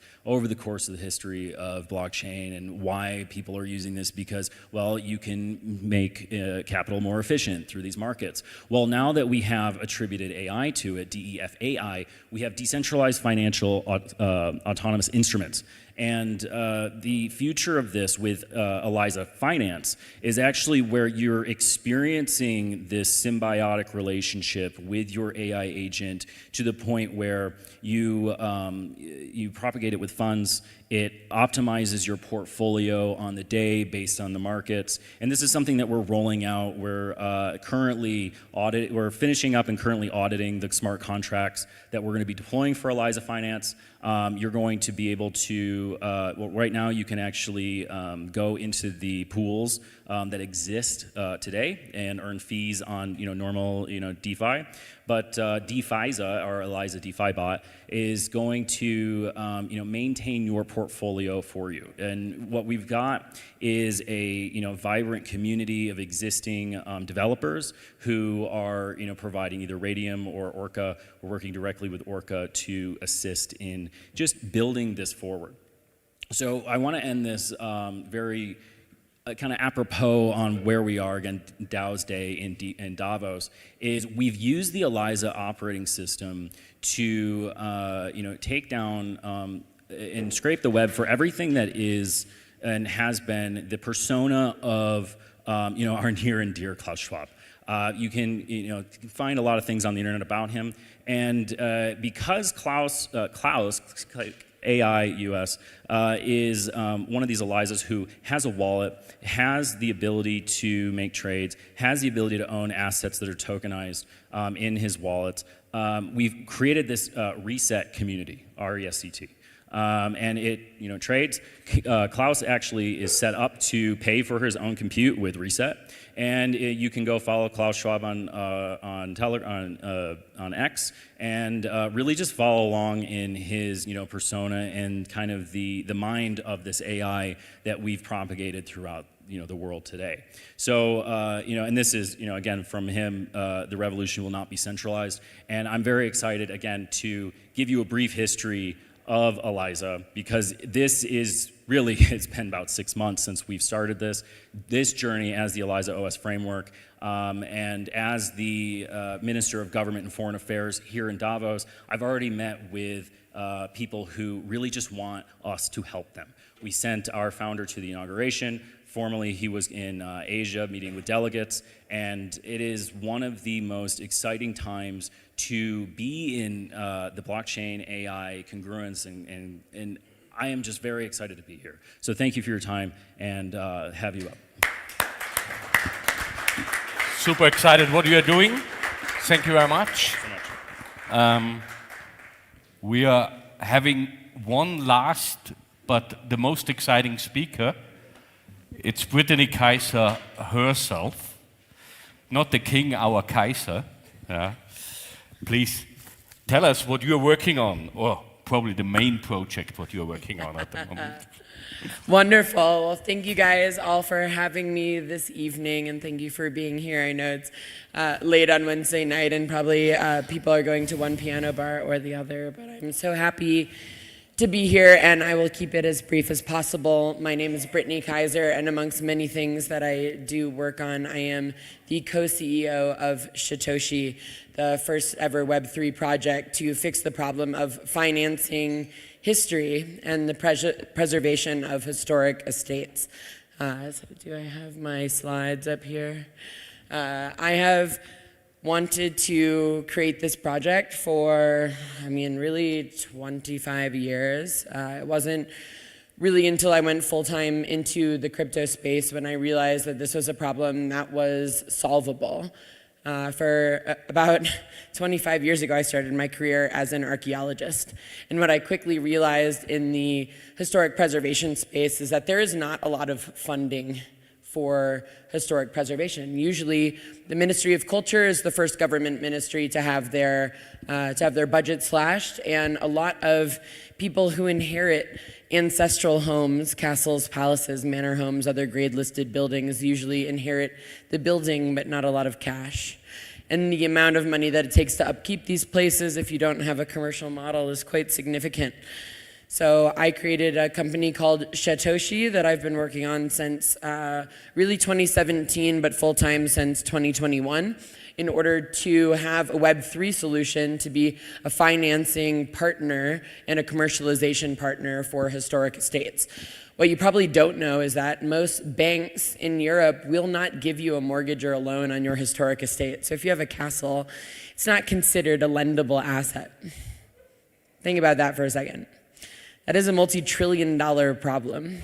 The Vatican alone has over $1 trillion that they have to spend a year upkeeping just their historic real estate portfolio. So think about everybody else. and what that actually means for some estates, which are worth hundreds of millions or even billions of dollars in one estate, that there's no bank that will lend on it. You do have to have other assets that are considered lendable in order to take out a mortgage. So Satoshi, the first ever company to enter into this alternative financing space in real estate, came about to not just fill this niche, but to start to create a community around it. Because if you are going to turn a depreciating asset, a castle where the restoration and upkeep are not currently being paid for, to an appreciating asset, a commercial piece of historic real estate that actually has a business model behind it, then there's quite a lot that you have to do, and there has to be a community behind it that cares deeply about this problem. And I realized that that was a possibility when all of my friends that had castles needed the cash to upkeep them, and all of my friends that had the crypto were spending a lot of money either buying castles and then realizing they didn't know how to manage them, or renting castles for their conferences, their parties, their events. So it seemed like there was a perfect match. The people with castles needed the financing, and the people with the financing wanted the castles. And this was an incredible opportunity to bridge this gap in archaeology and historic preservation. So our community that we are launching is called Castle DAO. Our company is called Satoshi AG here in Switzerland, and we bridge the digital and physical worlds in order to protect cultural heritage. So our Castle DAO is a new revolutionary approach, as I said, to fixing these problems, and it is so exciting that in year 3 of working on the project, but just 1 year into having actually set up all of the legal architecture, we've had over 500 estates ask us to be a part of the program. We already have 40 clients, including the palaces and castles, 15 different royal families involved, and many ministries of culture that are working with us on their top landmarks.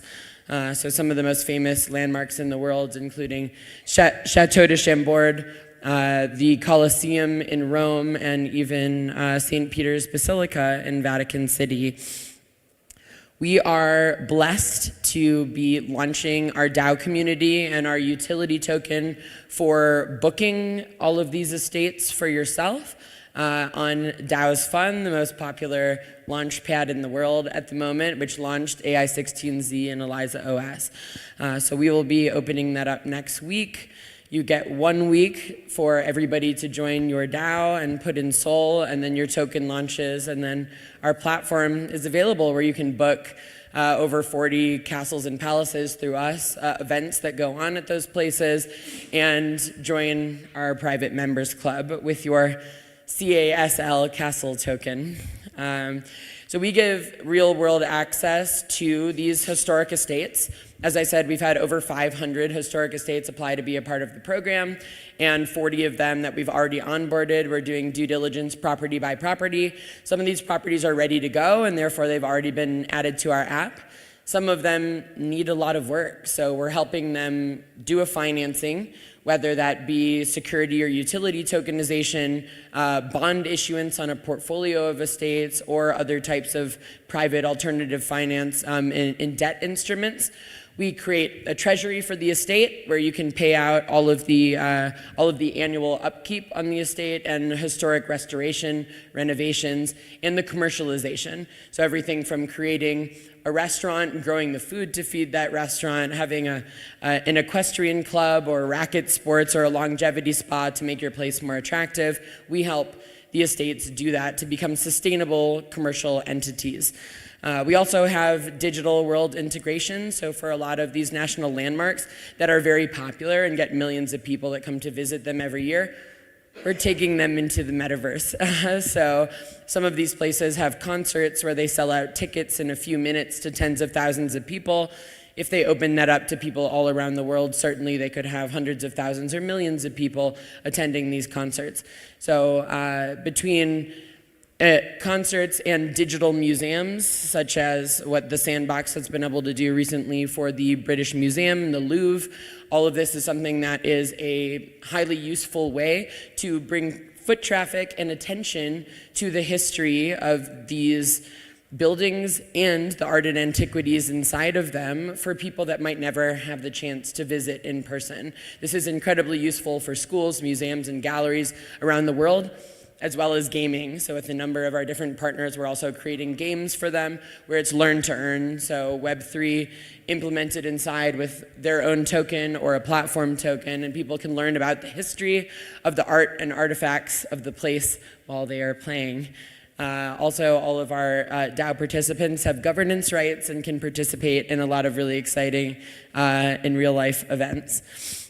So 3 different pillars to our business model. Obviously, the technology integration. We'll have, we're about to launch our web app and our mobile app where you're going to be able to book all of these experiences. There will be a highly scalable public version where everybody in the world can use our app with fiat or with tokens in order to have all of the public experiences, all of the historic cultural experiences amalgamated under us in a kind of booking.com, Airbnb kind of model.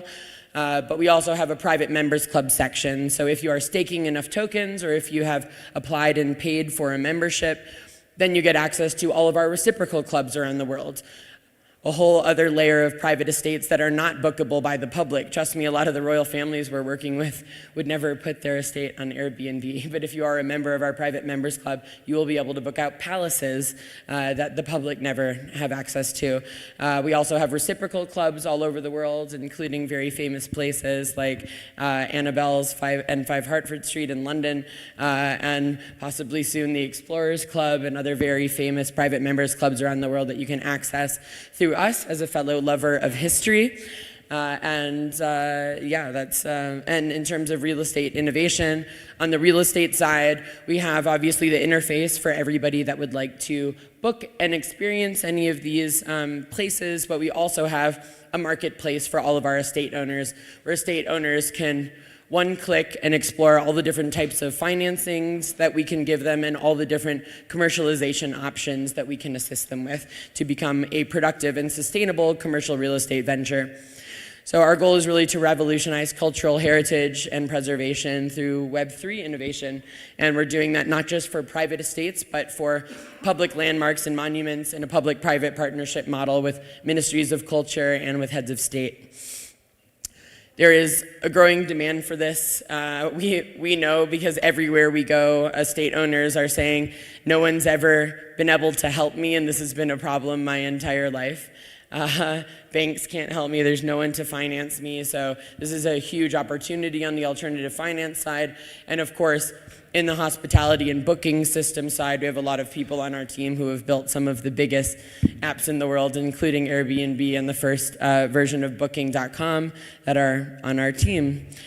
So we're the first mover in this space. No one has ever done anything like this before. We have an established team with lifelong Web3 expertise.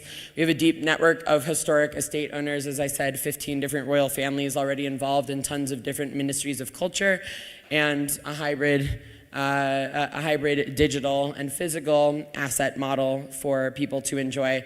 Some of our strategic partnerships include a company that's founded by one of the co-founders of Airbnb, as well as Gnosis Pay, where all of our Satoshis that are our utility token can be spent on a regular Visa card. You can spend them anywhere in the world. Gnosis does liquidity provisioning on the back end for Satoshis to GNO. So you can use your regular card any place, but if you are going to use it inside of our clubhouse, you're going to get special perks and advantages on food and bev, purchasing tickets, and lower prices on rentals and booking out of these exquisite estates. Fedora is a consortium of 200 of the top opera houses and ballet houses in Europe, so we're helping take those institutions into the metaverse for the first time, which we will actually be properly announcing at the Vienna State Opera House in April. So over 200 cultural institutions who have never before shown any of their content or performances online. The entire world will now be able to experience those. And Beyond the Gates, that's a partnership with the Italian royal family, who are opening up their wider network of incredible estates all over Italy. We have a wonderful executive team and advisors that are the top people in their space, from real estate family offices to the top people in Web3 and hospitality. and our last speaker, of course, being one of our founding members, investors, and advisors. So we're really excited for everybody here to join us. You can find us on castledow.club, where you can sign up for our whitelist. As I said, we're launching our community on dows.fun. It will only be open for 7 days in order to join in the pre-sale of the DAO token. So you'll have 7 days to add Soul to join the DAO, and then the token launches and you will get access to our web app and our mobile app. So thank you guys so much. So happy to be here. Cheers, Ralph. Thank you very much, Brittany. Thank you everyone for listening online and here in the room. Yeah, for me the best session in the last 2 weeks. Thanks a lot for joining and see you these days here in Davos.